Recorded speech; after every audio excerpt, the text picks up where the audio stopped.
তোমাদের সবার উপর শান্তি বর্ষিত হোক। যেটা আরবিতে দেয়া হলো সেটা আমি বাংলাতে দিলাম, তাই তো নাকি? আসসালামু আলাইকুম, এটা বাংলা নাকি আরবি? এটা জানো তো? এটা হচ্ছে আরবি। আর বাঙালি হিসাবে ওই কথাটা আমরা কি বলবো, যে আপনার উপর শান্তি বর্ষিত হোক। আর ইংরেজরা এটাকে কি বলবে? মে পিস বি আপন ইউ। মে, যখন তোমরা অনেক সময় বিভিন্ন ভাইবা বোর্ডে গেলে, গিয়ে বোর্ডকে দেখে বলে আসসালামু আলাইকুম স্যার, তখন তোমাকে জিজ্ঞাসা করতে পারে তুমি যে আমাদেরকে যেটা বললে এটা কোন ভাষায় বললে। তখন তুমি মনে করতে পারো আমি তো বাংলায় বলছি। অর্থাৎ এক ভদ্রলোক সৌদি আরব থেকে বাড়িতে ফোন দিয়ে বলছে এখানকার কোনো কথা বুঝতে পারিনি, শুধু সালামটা বুঝি বাংলায় দিচ্ছে আর আজানটায় বাংলায় দিচ্ছে। আর ওই যে আমরা বলি না যে হজরত, এটা কিন্তু আরবি শব্দ, জানো তো? এটার ইংরেজি হচ্ছে মিস্টার, আর বাংলা হচ্ছে জনাব। আচ্ছা, তো তোমরা আজকে দিয়ে আমার কি 2 নম্বর ক্লাস না? তো 3 নম্বর। ও, তো প্রথম থেকে কি আমি তোমাদের ক্লাস নিছিলাম নাকি? নিই না, আচ্ছা ঠিক আছে। তোমরা কি ক্লাসগুলো আবার রিপিট চাচ্ছ? মানে প্রথম থেকে আমি তোমাদের ক্লাস নিই এরকম তোমাদের ডিমান্ড নাকি? নাকি আমার সামনে বলে বলছো? আমিও আসলে চাই তোমাদের চাকরি হোক, একদম অন্তর থেকে চাই, একদম ভেতর থেকে চাই। হুম, ঠিক আছে, যেহেতু আমাদের চাওয়া একই, অভিন্ন, আমরা তাহলে ক্লাস শুরু করি। তোমরা বলো তো দেখি, আজকে এই আমার কন্ট্রোলে আসে না।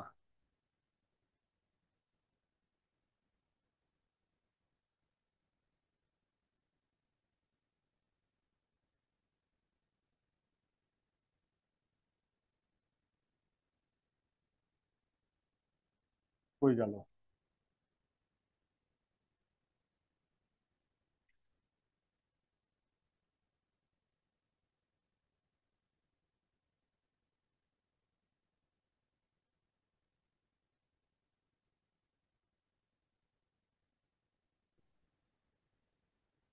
আমাদের আজকে টপিকটা হচ্ছে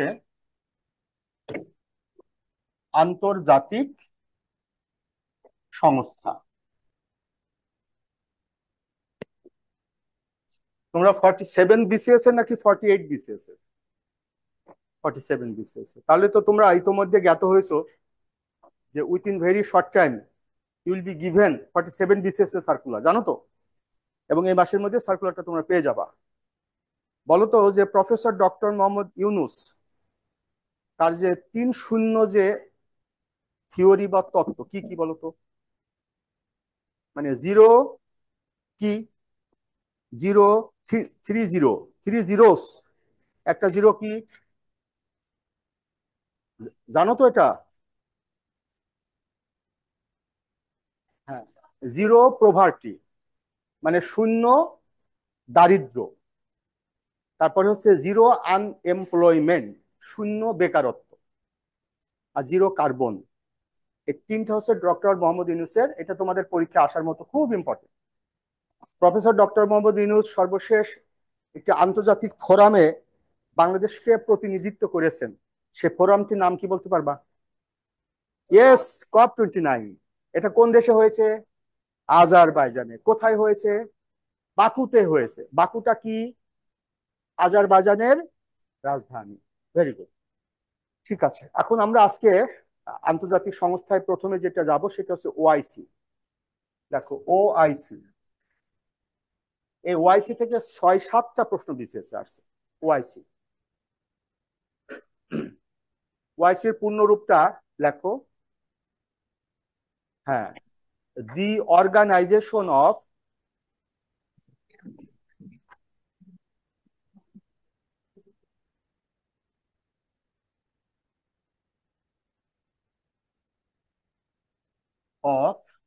Islamic Cooperation. The Organisation of Islamic Cooperation, লিখেছো? গুড। আচ্ছা, একটু এর পরিচয়টা ইলাবোরেশনের মধ্যে খুঁজে বের করো, তার পরিচয়টা কি। শেষের দিকে শব্দটা কি? কোঅপারেশন, সহযোগিতা, সহযোগিতা করা। ইসলামিক, ইসলামিক কিন্তু অ্যাডজেক্টিভ। ইসলামিক এর বাংলা অর্থ হচ্ছে ইসলামী। ইসলাম কিন্তু কোনো ধর্মের নাম না। হ্যাঁ, এটি একটি ধর্মের নাম, প্লাস এটি একটি মূল্যবোধের নাম। এই মূল্যবোধ যারা বিলং করে তাদেরকে বলা হয় মুসলিম। অফ, অর্গানাইজেশন, সংস্থা। তার মানে হচ্ছে যে ইসলামী মূল্যবোধ যারা প্রমোট করে, বিলং করে, পেট্রোনাইজ করে, সেই ইসলামী দেশগুলোর বা মুসলিম দেশগুলোর একটি সংগঠন। তাহলে এই সংগঠনটি কি করে? মুসলিম দেশগুলোকে একে অপরকে, এখন আমি গাধার মতো মুখস্থ করে গেলাম, আমার গাইড বই যে তথ্য দিয়ে আছে, তোমরা এখানে আসলে কষ্ট করে আর খাতায় লিখে চলে গেলে, তাহলে তো আসার দরকার ছিল না। প্রশ্নকর্তা হৃদয়ে কি আছে সেটা তো আমি জানিনি। ওয়াইসির সদর দপ্তর কোথায় অবস্থিত এটা বোঝার কোনো কারবার নেই, মুখস্থ বিদ্যা। কিন্তু ওয়াইসি কোন দেশগুলোর সংগঠন, ওয়াইসির কাজটা কি, তো পেশায় দিবে। বাবা তোমরা কি আমার কথা বুঝছো তো? হ্যাঁ। তাহলে লেখো গঠিত হয়, কি গঠিত হয়? 25 সেপ্টেম্বর 1969 সালে। 25 সেপ্টেম্বর 1969 সালে।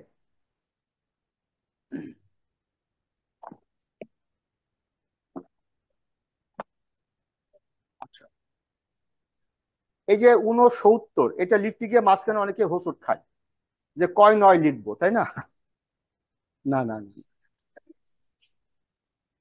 এর একটা ছোট্ট সূত্র আছে।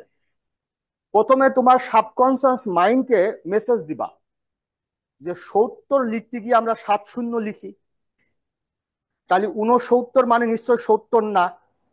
তাহলে 70-এর আগে কি হয়? 69। 7-এর আগের সংখ্যাটা কত? 6। তাহলে 69 মানে 6 নয়। বুঝতে পারছো তো নাকি? যদি বুঝতে পারো দ্রুত বলি ফেলবা। বলো 89। এই তো লাইনে চলে আসছে। 79, 39, 29। ক্লিয়ার না মেসেজ? এই ক্লিয়ার তো? আচ্ছা, তোমরা আবার ভেবো না যে স্যার আপনি কি আমাদের বাচ্চা কাছে পেয়েছেন নাকি। তোমাদের from my core of heart আমি তোমাদের জন্য আমার সর্বোচ্চ দোয়া চাই। আমি কষ্ট করে ঢাকা থেকে আসি। হ্যাঁ, এবার লেখো সচিবালয় অবলিক সদর দপ্তর অবলিক প্রধান কার্যালয়। সচিবালয় অবলিক সদর দপ্তর অবলিক প্রধান কার্যালয়। হ্যাঁ, জেদ্দা। সচিবালয় অবলিক সদর দপ্তর অবলিক প্রধান কার্যালয়, জেদ্দা, কমা সৌদি আরব। এখন বলো দেখি পটাপট যে জেদ্দা কোন দেশের রাজধানী? এই তো, এই তো বে লাইনে চলে গেলে। জেদ্দা কোনো দেশেরই রাজধানী না। সৌদি আরবের রাজধানী হচ্ছে রিয়াদ। এটা শহরের নাম। হ্যাঁ, শহরের নাম। আচ্ছা, এবার এবার লেখো প্রতিষ্ঠাকালীন সদস্য 25টি। ওয়াইসির প্রতিষ্ঠাকালীন সদস্য দেশ 25টি। বর্তমান সদস্য 57টি। ওয়াইসির প্রতিষ্ঠাকালীন সদস্য দেশ হচ্ছে 25টি, বর্তমান সদস্য 57টি। প্রথম মহাসচিব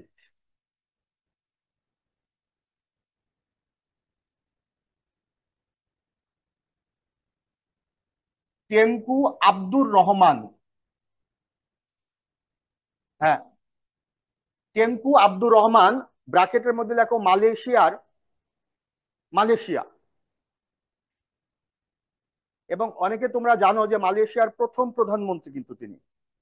এই টেঙ্কু আব্দুর রহমান মালয়েশিয়ার প্রথম প্রধানমন্ত্রী এবং তিনি ওআইসির প্রথম মহাসচিব। বলতো আধুনিক মালয়েশিয়ার রূপকার বা জনক কাকে বলা হয়? Mahathir Mohamad. Very good. তিনি কত বছর ক্ষমতায় ছিলেন? 22 বছর।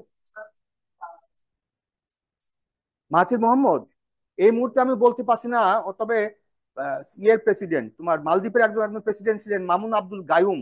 তিনি ঢাকা কলেজ থেকে পড়াশোনা করছে। আর তোমার ভুটানের প্রধানমন্ত্রী লোটে শেরিং, উনি ময়মনসিংহ মেডিকেল থেকে পাশ করছে। তো মাহাথির মোহাম্মদ আমি এই মুহূর্তে স্পষ্ট বলতে পারছি না। হতে পারে, হতে পারে। আচ্ছা, তাহলে এবার লেখো বর্তমান মহাসচিব।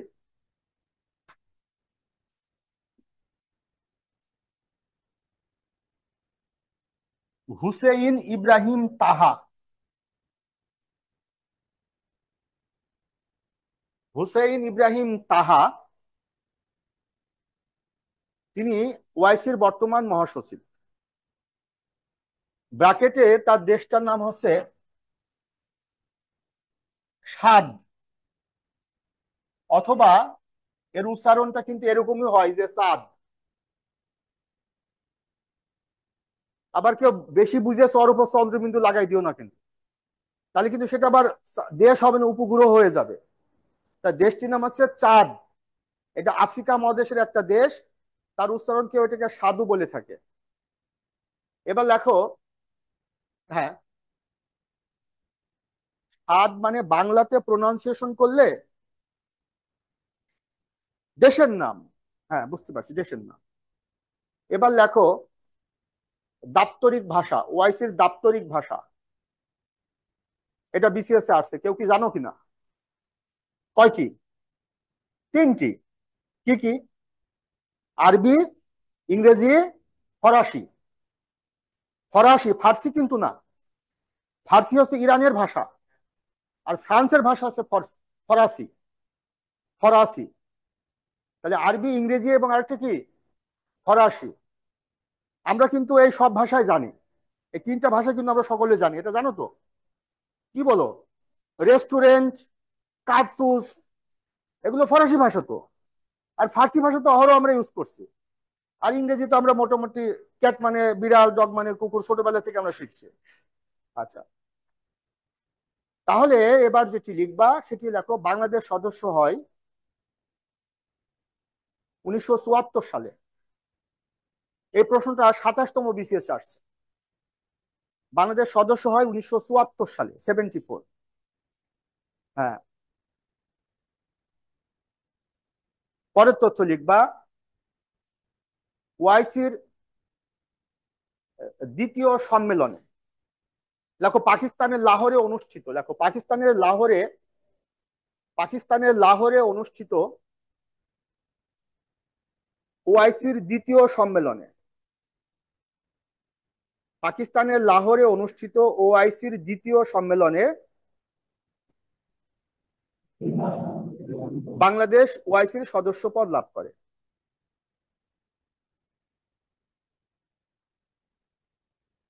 পাকিস্তানের লাহোরে অনুষ্ঠিত ওআইসির দ্বিতীয় সম্মেলনে বাংলাদেশ ওআইসির সদস্য পদ লাভ করে।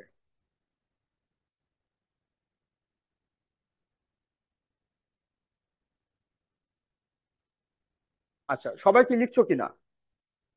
এবার লেখো ওআইসির পরিচয় অবলিক পরিস্থিতি, যেভাবে লেখো না কেন, ওআইসির পরিচয় লিখে কলম দাও।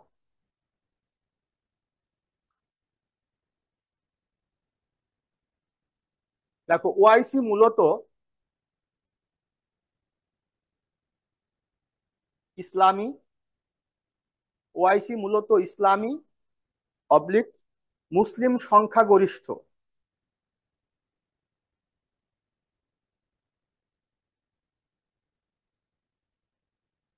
দেশগুলোর একটি সংগঠন।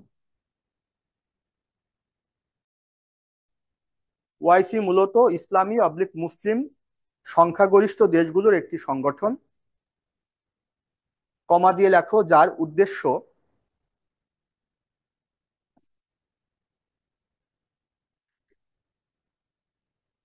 সদস্যভুক্ত দেশগুলোকে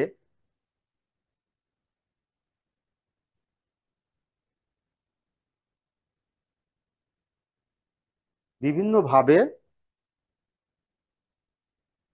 সহযোগিতা করা, কমা দেশগুলোর মধ্যকার সম্পর্ককে দেশগুলোর মধ্যকার সম্পর্ককে আরো বেশি মজবুত করা,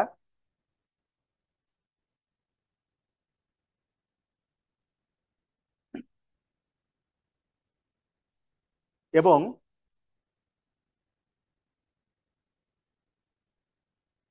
মুসলিম স্থাপনাগুলোকে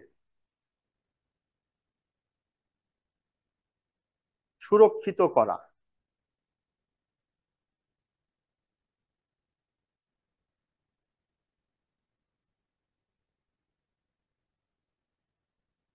প্রিলিমিনারি পরীক্ষায় পাশ করার জন্য তোমার প্রথম শর্ত হলো পরীক্ষার হলে 2 ঘন্টা ব্যাপী তোমার সর্বোচ্চ প্রকার মস্তিষ্ক ক্ষমতাকে প্রয়োগ করা, মনোযোগ দেওয়া, এদিক সেদিক তাকানো থেকে বিরত থেকে প্রত্যেকটা প্রশ্ন ভালো করে বুঝে দেখা এবং উত্তরগুলো করা। এটা হচ্ছে প্রিলিমিনারি পরীক্ষায় পাশ করার শর্ত। আমি 6বার প্রিলিমিনারি পরীক্ষা দিছি, 2বার প্রিলিমিনারি পরীক্ষায় ফেল করছি। কেন ফেল করছি? কারণ পাশ করতে পারিনি, এই জন্য ফেল করছি। এখন কেন পাশ করতে পারিনি? ওই যে আমি যে শর্তগুলো বললাম। কারণ পরীক্ষার হলে তোমার যারা সহযোদ্ধা, এদের বৈশিষ্ট্য হচ্ছে এরা তোমার খুবই অল্প পরিচয়, মানে ক্ষণিকের, কিন্তু খুব আন্তরিক। কিছু বুঝতে পারছো? ওই পরীক্ষার পরে আর তোমার সাথে আর দেখা সাক্ষাৎ হবে না। হয়তো চাকরি পেলে, হয়তো এখন তার ওই আমাদের মতো এক সময় তো ফর্ম পূরণ করার সময়, ফর্ম কেনার সময় সিরিয়ালি ফর্ম কিনতাম, এখন তো সেই সুযোগ নেই। কাজে আর দেখা সাক্ষাৎ নাও হতে পারে, কিন্তু খুব আন্তরিক, মানে কি তোমার সাথে কিছু কথাবার্তা শেয়ার করবে, জন্য আন্তরিক, তুমিও আন্তরিক হবা। কিন্তু কোনোভাবেই তোমার মনোযোগের ঘাটতি যেন না থাকে। এরপরে সবটুকু প্রয়োগ করার পরে যদি দেখো যে কাজ হচ্ছে না, তখন তুমি ঝুঁকি নিবা। আমি কি তোমাদের বুঝাতে পারছি কথাটা? কারণ তুমি যে তথ্যগুলো লিখলে হুবহু এই ভাষায় আসবে না। ধরো জেদ্দা, এটা দিয়ে যদি আমরা উত্তর করি ওয়াইসির সাথে, তাহলে প্রশ্ন করো তো কি হবে? জেদ্দাকে আমরা উত্তর করলাম, প্রশ্ন করো তো এটাকে দিয়ে ওয়াইসির সদর দপ্তর কোথায়? হতে পারে। ওয়াইসির সচিবালয় কোথায়? হতে পারে। ওয়াইসির দাপ্তরিক কার্যক্রম কোথা থেকে পরিচালিত হয়? হতে পারে। কিংবা আহ, কোন জায়গা থেকে ওয়াইসি পরিচালিত হয়? জেদ্দা থেকে।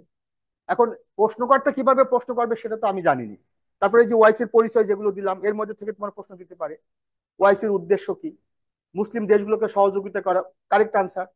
ওয়াইসির উদ্দেশ্যকে মুসলিম স্থাপনাগুলোকে সুরক্ষিত করা, কারেক্ট আনসার। মুসলিম দেশগুলোর মধ্যে সম্পর্ক স্থাপন করা, কারেক্ট আনসার। তা তিনটা যদি কারেক্ট হয়, তাহলে অপশন ঘ যেটা থাকবে, চোখ বন্ধ করে কান খোলা রেখে, চোখ বন্ধ করা যাবে না, ঘ গোল দাগ দিবা, কারণ ওখানে থাকবে উপরে সবগুলোই। আমার এক বন্ধু এসপি ফোন দিছে, দাঁড়াও। হ্যাঁ গুরুজি, এই তো আছি আলহামদুলিল্লাহ। তুমি কিরাম আছো ভাই? ও, দোকান খুলতে খুলতে বিক্রি শেষ হয়ে যাবে না? তাই নাকি? ও, আচ্ছা আচ্ছা আচ্ছা, বুঝতে পারছি। তাই নাকি? আচ্ছা আচ্ছা আচ্ছা আচ্ছা। কি আর বলবো। শোনো, মাথায় একটা আইডিয়া আসছে, বুঝছো? মাথায় আমার একটা আইডিয়া আসছে, আমি ক্লাসে আছি, ক্লাসটা শেষ করে তোমার আইডিয়াটা আমি শেয়ার করবো না। হ্যাঁ, আল্লাহ হাফেজ।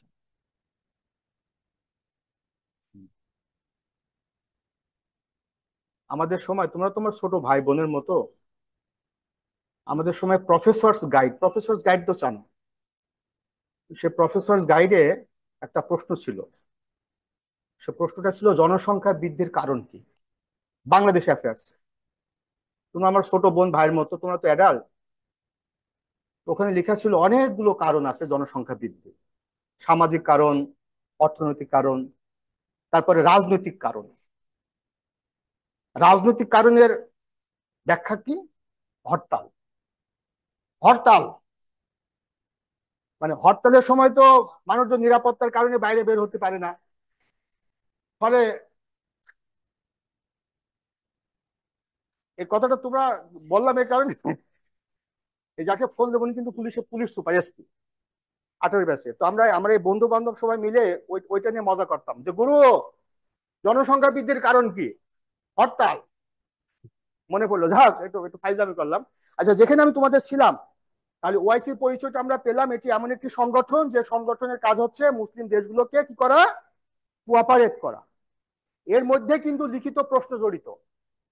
কারণ যদি তুমি বুঝো যে কোনো সংস্থার জন্ম হয়েছে কি কারণে, সেটা যদি সে করতে না পারে তাহলে কি তার ব্যর্থতা নাকি? সে যে বলে জন্মগ্রহণ করেছে সেটা যদি সে করতে না পারে তাহলে সেটা কি হবে তার? শুধু ব্যর্থতায় না, সীমাবদ্ধতাও। সীমাবদ্ধতা এবং ব্যর্থতা দুটোর মধ্যে পার্থক্য আছে। তোমাকে বাড়ি থেকে বললো যে তোমাকে টাকা পয়সা সব দিচ্ছি, কোনো টিউশন করা লাগবে না, বিসিএস এর জন্য চেষ্টা করো, পরীক্ষা পাশ করতে পারলে না, এটা কি তোমার ব্যর্থতা নাকি সীমাবদ্ধতা? ব্যর্থতা। আর তুমি ফিনান্সিয়াল সাপোর্ট পেলে না, টিউশন করলে, পড়াশোনা করতে পারলে না, চাকরি পেলে না, এটা কি তোমার সীমাবদ্ধতা? তোমাদেরকে মনে হয় যে আমি তোমাদেরকে ক্লাসে ফালতু কথা বলি? এভরি স্পিচ যখন তুমি বিশেষ ভাইবা ফেস করবা, চাকরি পাবা, তখন বুঝবা যে এই কথাগুলো কতটা গুরুত্বপূর্ণ ছিল। এখন কারণ এখন কিন্তু তোমার পরীক্ষায় প্রশ্ন আকারে কি দিবে, লিখিত পরীক্ষায়। এবং বলি দিচ্ছি তোমাদেরকে, এই মাসে যদি সার্কুলারটা দিয়ে দেয়, আমার কথাটা লিখে রাখো, আগামী বছরের এপ্রিল মাসের দিকে তোমাদের পরীক্ষা হতে পারে ইনশাল্লাহ।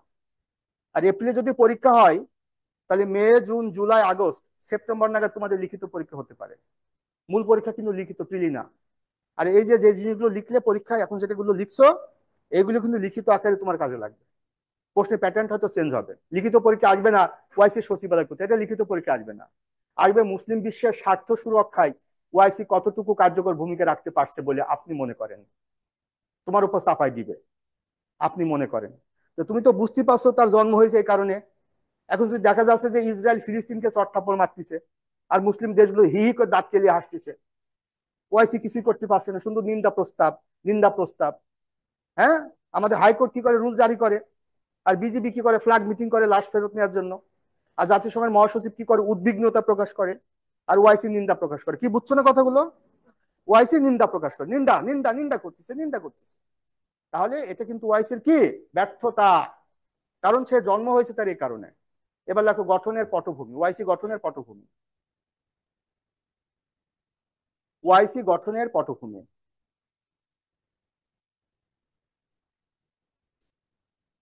দেখো 1969 সালের 21 আগস্ট,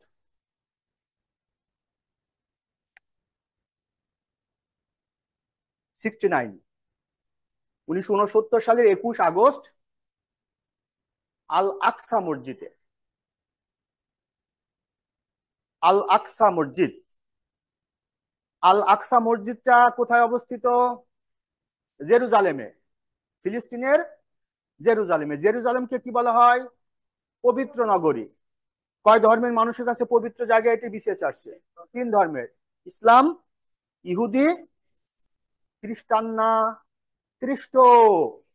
খ্রিস্টান কিন্তু সম্প্রদায়, আর ধর্মের নাম হচ্ছে খ্রিস্ট।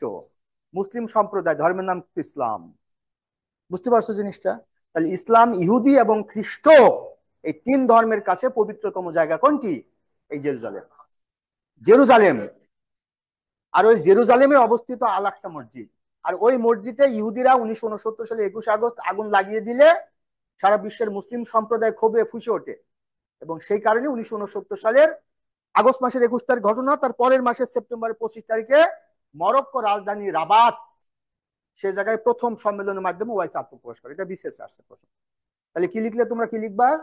আল আকসা মসজিদে অগ্নিসংযোগকে কেন্দ্র করে, মসজিদে অগ্নিসংযোগ, হ্যাঁ। ওই যে ওদের ওদের মধ্যে ইন্টারনাল সমস্যা, ব্যর্থতা বললাম। ওই যে সদস্য দেশগুলো তাদের নিজের চিন্তা করে।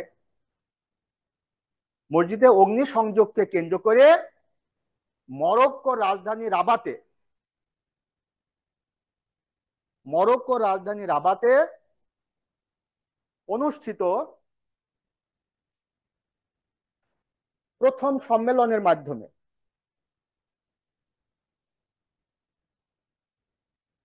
ওআইসি গঠিত হয়।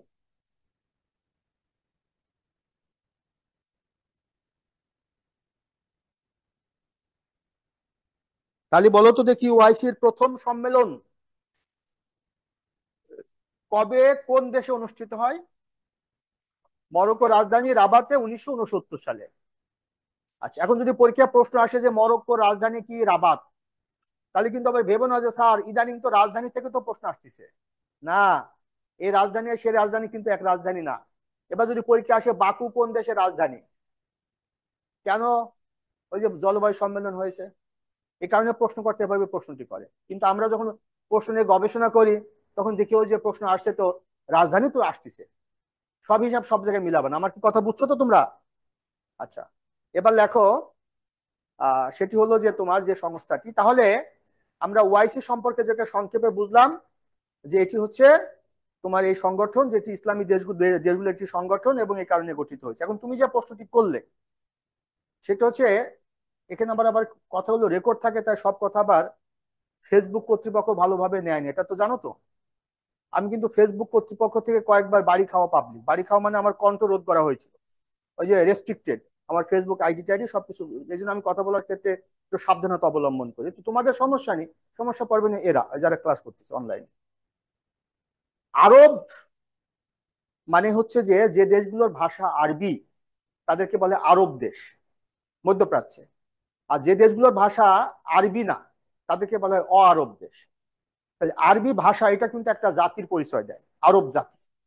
তাহলে জাতি কিন্তু ভাষা দিয়েও কিন্তু আমরা মানে জাতিকে পরিচয় পরিচয় পাই, জাতির পরিচয় পাই, যেমন বাঙালি জাতি, ইংরেজ জাতি। আবার এই আরব জাতিগুলোর মধ্যে তোমার যারা মুসলিম তাদেরকে, তারা মুসলিম।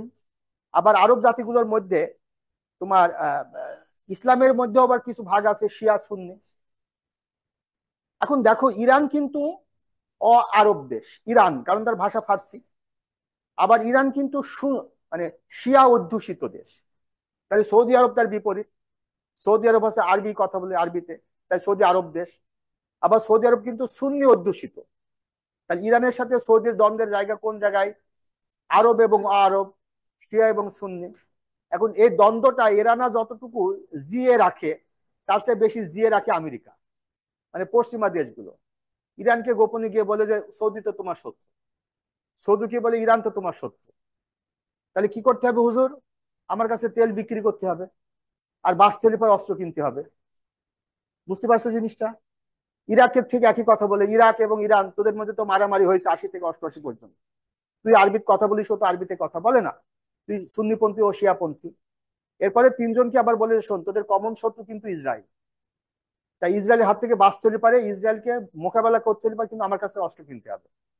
আবার ইসরায়েলকে বলে তুই টেনশন করিস নি, এমন অস্ত্র দেবো না নে যাতে তোর ক্ষতি হয়। এই আমার কথাকে তোমরা বুঝতে পারছো? হ্যাঁ।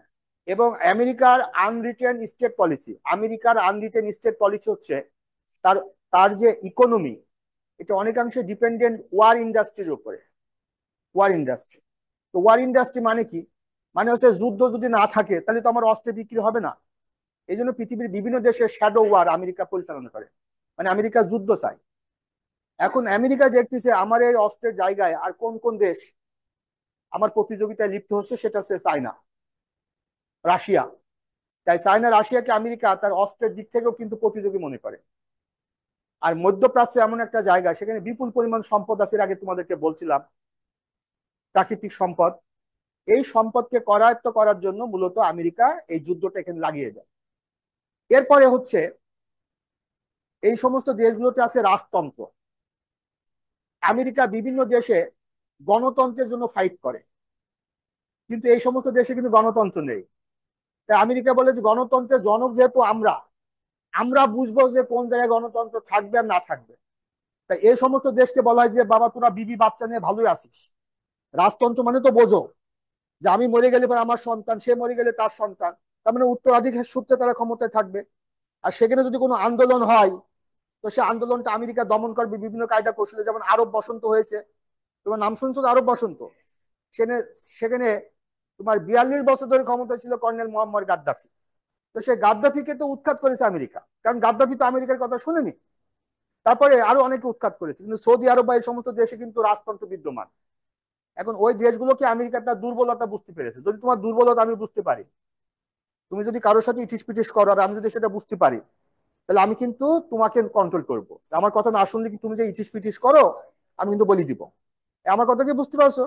এই জন্য ওই দেশগুলো যদি ইউনাইটেড না থাকে, আরব দেশগুলো যদি না ইউনাইটেড না থাকে, ইসরায়েলের মতো একটা পুষ্কে রাষ্ট্র থেকে চর মারার জায়গা আছে, চরটা যে তুমি বসাবা, চরটা যে তুমি মারবা, সে জায়গা তো থাকতে হবে। তো জায়গায় তো নেই, তো চর মারবা কোন জায়গায়? কিন্তু পুষ্কে রাষ্ট্র কিভাবে ডিস্টার্ব করতেছে? কারণ ওই যে তোমার মধ্যে ঐক্য নেই। বুঝতে পারছো জিনিসটা? ঝামেলা আছে। এই ঝামেলার কারণে ওআইসি শুধু নামে মাত্র একটি সংগঠন, কাজে নেই। ভাই জিনিসটা ক্লিয়ার কিনা? এখন তুমি এই কথাটা লিখিত পরীক্ষায় লিখতে পারবা না। তুমি এই কথাটা তোমার ভাষায় ভদ্র ভাষায় লিখবা। হ্যাঁ, যাই হোক, যাক, এই কথাটা তুমি ভদ্র ভাষায় লিখবা যে মুসলিম দেশগুলোর মধ্যে ঐক্যের অভাব, মুসলিম দেশগুলোর মধ্যে পারস্পরিক স্বার্থ। এই আমার কথা কি বুঝতে পারছো না?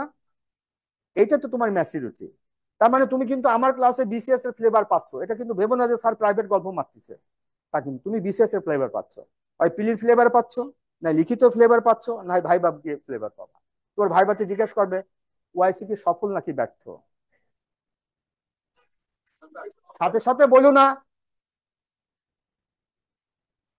না সব রকম যুক্তি তোমার থাকতে হবে। এবার বলো তো ওআইসি দুর্বল দিকটা কি, তোমাকে জিজ্ঞেস করতে পারে। যদি বলো সরি স্যার আমি জানিনি, বোর্ড বলবে সরি স্যার তোমার চাকরি হওয়ার দরকার নেই। কারণ এটাকে তোমার জানার দরকার নাকি? এই এটা কি জানার দরকার রে? তোমার যদি বলে যে ওআইসির মহাসচিবের নাম কি, তাহলে তুমি বলতে পারো সরি স্যার আমি জানি না, কারণ এটা ইনফরমেশন। ওআইসি সফল নাকি ব্যর্থ এটাকে জানার দরকার আছে না, এটা তো ধারণামূলক কথা। তুমি বুঝো না কি বলতে চাচ্ছে? হ্যাঁ, অনেক সময় ভাই বাবর বলে যে তোমার নাম কি, বাপের নাম কি, মার নাম কি, গ্রামের নাম কি, যাও। এবার তুমি ভাই বাবর থেকে বেড়ে দাঁত কেলিয়ে হাসতে হাসতে চলে আসলে, ফাটাফাটি দিলাম ভাইবা, পুরো ফাটাই দিছি। তো ফাটাই তো তুমি তুমি দিবাই। তোমার প্রশ্ন করছে বাপের নাম কি, তুমি কি বাপের নাম ভুল করবে নাকি? আমি কি বুঝাতে পারছি কথাটা? কারণ তোমার পছন্দ হয়নি তাই। তোমার পছন্দ হয়নি বোর্ডের, দেখছে আসছে কষ্ট করে দুটো প্রশ্ন করে ছেড়ে দিই, পাস তো করবে না। এই জন্য তোমার এটা অভিশাপমূলক প্রশ্ন। আর যদি বলে যে ওয়াইসি সফল নাকি ব্যর্থ, এটা আশীর্বাদমূলক। কারণ এর মধ্যে তোমার চাকরি হওয়ার সম্ভাবনা অনেক বেশি। তোমরা আমার কথা কি বুঝতে পারছো না জিনিসটা? আচ্ছা, আমি কি তোমাদের একটু বাড়তি কথা বলে একটু বলে দিও যে স্যার এত তথ্য দেওয়ার দরকার নেই, শুধু দেন, খাতা ভরে দেন, আমরা চলে যাই। হ্যাঁ, এটাই বলতে হবে। এবার তোমরা ভর করো ন্যামের উপরে।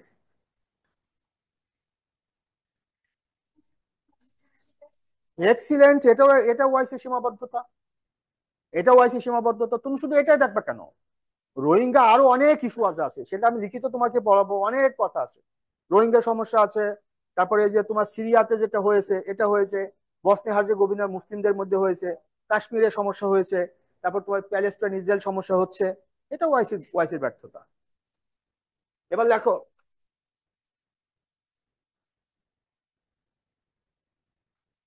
যেহেতু এটি ওয়াইসির সফলতা এবং ব্যর্থতা দুটোই আছে, এই জাতীয় প্রশ্নের উত্তর একতরফা ভাবে না বলাটাই ভালো। একতরফা ভাবে, একতরফা ভাবে। আর যদি বলে তুমি স্পেসিফিক একটা বিষয় বলো, তখন তোমাকে স্পেসিফিক বলতে হবে। ন্যাম, ন্যামের উপর ভর করো তোমরা সবাই। এটার পূর্ণ রূপটা লেখো। নন অ্যালাইন্ড মুভমেন্ট।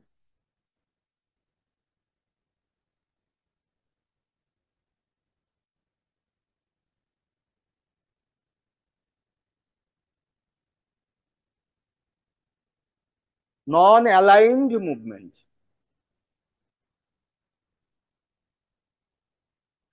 এর বাংলাটা কি হবে? কেউ কি পারবা? হ্যাঁ, লেখো জোট নিরপেক্ষ আন্দোলন।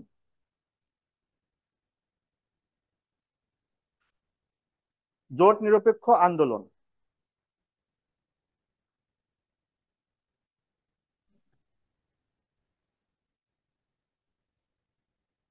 লেখো গঠিত হয়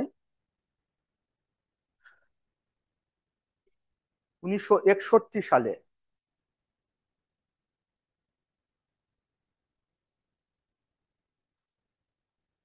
পরের তথ্য লেখো, সার্বিয়ার রাজধানী বেলগ্রেডে।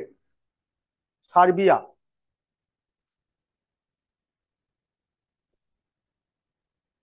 সার্বিয়ার রাজধানী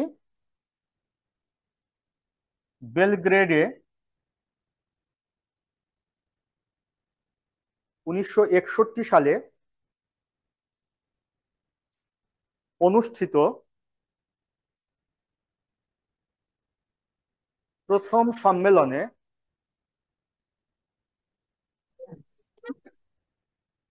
প্রথম সম্মেলনে ন্যাম গঠিত হয়।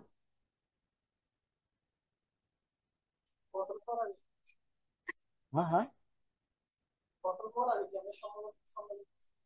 ওই একই সালে গঠন, একই সালে সম্মেলন।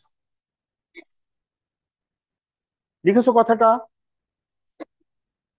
এবার লেখো 1955 সালে, 1955, হ্যাঁ, সালে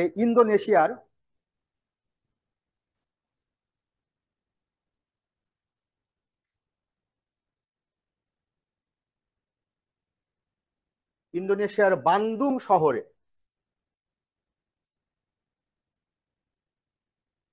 ইন্দোনেশিয়ার বান্দুং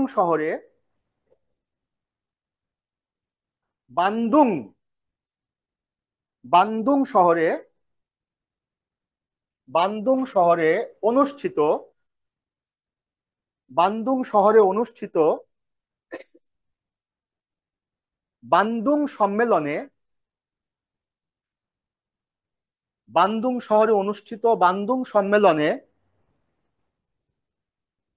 ন্যাম গঠনের লক্ষ্যে ফোরাম সৃষ্টি হয়। ন্যাম গঠনের লক্ষ্যে ফোরাম সৃষ্টি হয়।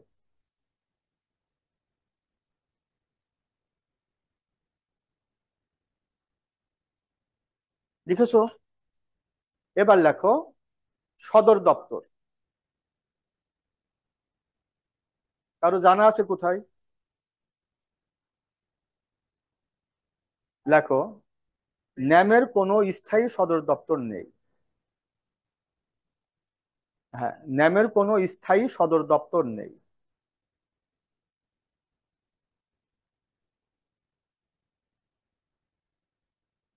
আচ্ছা, ন্যামের কোনো স্থায়ী সদর দপ্তর নেই, এই বাক্যটিকে আমরা যদি ট্রান্সফর্ম করি পজিটিভ বাক্যে, তাহলে কি হবে? অর্থ ঠিক রেখে বলো তো। এক্সিলেন্ট, দারুণ, ব্রিলিয়ান্ট ছেলে। ন্যামের অস্থায়ী, কিন্তু আমি যদি বলতাম যে ন্যামের কোনো সদর দপ্তর নেই, তার মানে কিন্তু তার আদৌ কোনো হেডকোয়ার্টার্স নেই। তাহলে এর অস্থায়ী সদর দপ্তর বলতে কি বোঝায়? সর্বশেষ যে দেশে এর সম্মেলন হয় সেই দেশটাই পরবর্তী দেশের সম্মেলন হওয়া পর্যন্ত অস্থায়ী সদর দপ্তর হিসাবে কাজ করে। ইন্টারেস্টিং না জিনিসটা? তাহলে এবার লেখো যে বাংলাদেশ 1973 সালে, দেখো বাংলাদেশ 1973 সালে ন্যামের সদস্য হয়। 1973-তে বাংলাদেশ ন্যামের সদস্য হয়।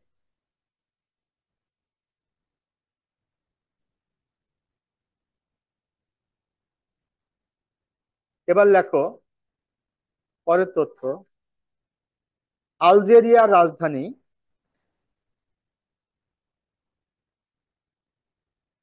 কেউ কি বলতে পারবা রাজধানীর নাম কি? আলজিয়ার্স। আলজেরিয়ার রাজধানী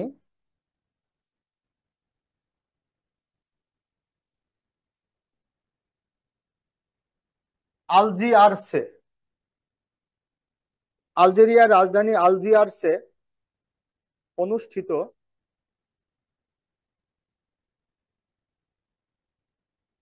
ন্যামের চতুর্থ সম্মেলনে আলজেরিয়ার রাজধানী আলজিয়ার্সে অনুষ্ঠিত ন্যামের চতুর্থ সম্মেলনে বাংলাদেশ ন্যামের সদস্য হয়।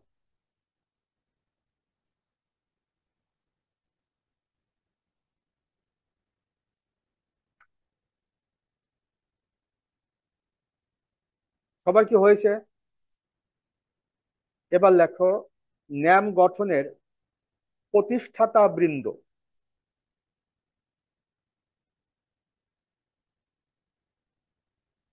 ন্যাম গঠনের প্রতিষ্ঠাতা বৃন্দ।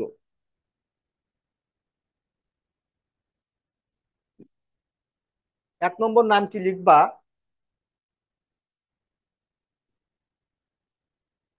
মার্শাল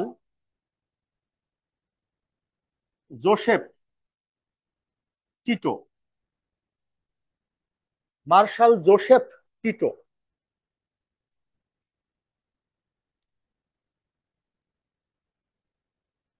না না, একজন একজন একজন, একটাই নাম, মার্শাল জোসেফ টিটো। আরো আছে, সংক্ষেপে মারলাম। ব্র্যাকেটে লেখো যুগোস্লাভিয়ার প্রেসিডেন্ট।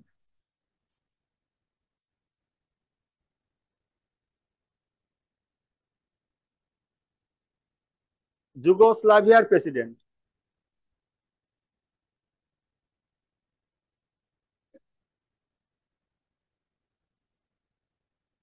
2 নম্বর নামটা লেখো।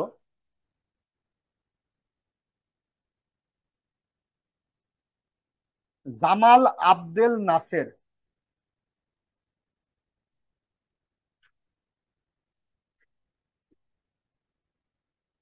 মিশরের প্রেসিডেন্ট।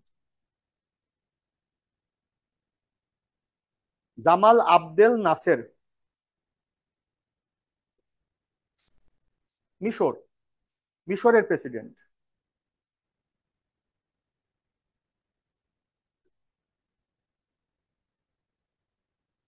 3 নম্বর লিখবা জওহরলাল নেহেরু।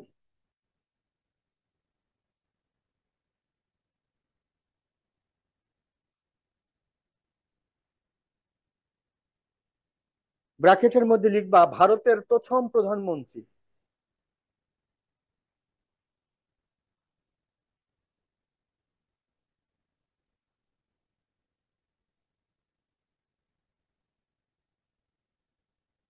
4 নম্বর লিখবা ডক্টর আহমেদ সুকর্ণ। ডক্টর আহমেদ সুকর্ণ। হ্যাঁ, দেখো ইন্দোনেশিয়ার প্রেসিডেন্ট। হ্যাঁ, মুসলিম, ইন্দোনেশিয়া মুসলিম রাষ্ট্র না।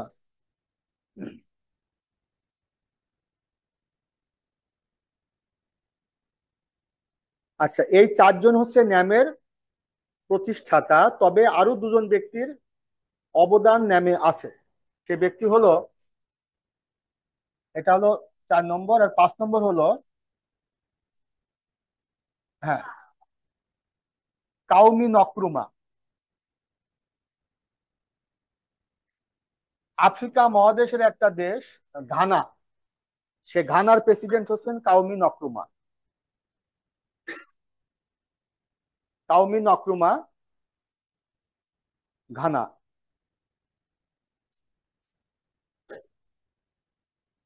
আর 6 নম্বর হচ্ছে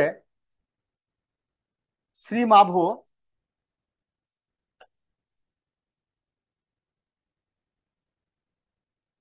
বন্দর নায়েক।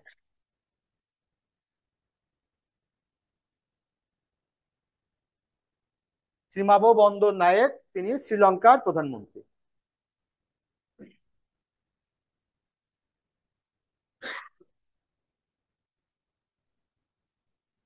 এখন এই ব্যক্তিগুলো ন্যামের সাথে বা ন্যাম প্রতিষ্ঠার সাথে তারা জড়িত, এটা যেমন গুরুত্বপূর্ণ তথ্য। তারপরেও গুরুত্বপূর্ণ তথ্য হলো এই ব্যক্তিগুলো সম্পর্কে তোমার পরীক্ষায় প্রশ্ন এসেছে। যেমন বিশ্বের প্রথম নারী প্রধানমন্ত্রী কে? শ্রীমাভো বন্দর নায়েক। এরপরে যদি তোমাকে বলা হয়, হ্যাঁ, বিশ্বের প্রথম নারী প্রধানমন্ত্রী কিন্তু শ্রীমাভো নায়েক। আর বিশ্বের প্রথম নারী মুসলিম প্রধানমন্ত্রীকে? বেনজির ভুট্টো, পাকিস্তানের।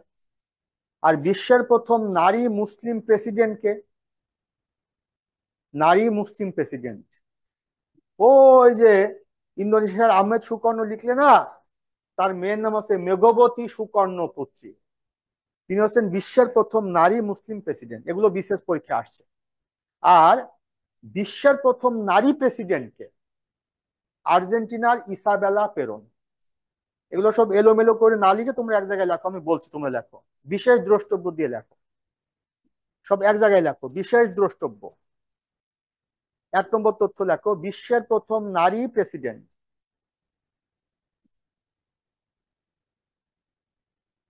বিশ্বের প্রথম নারী প্রেসিডেন্ট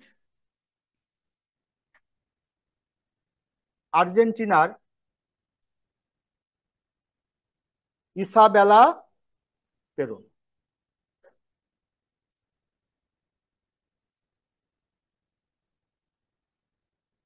বিশ্বের প্রথম নারী প্রেসিডেন্ট আর্জেন্টিনার ইসাবেলা পেরন। লিখছো?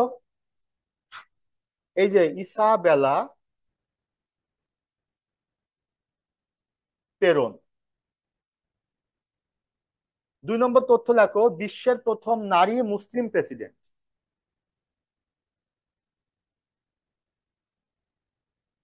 বিশ্বের প্রথম নারী মুসলিম প্রেসিডেন্ট ইন্দোনেশিয়ার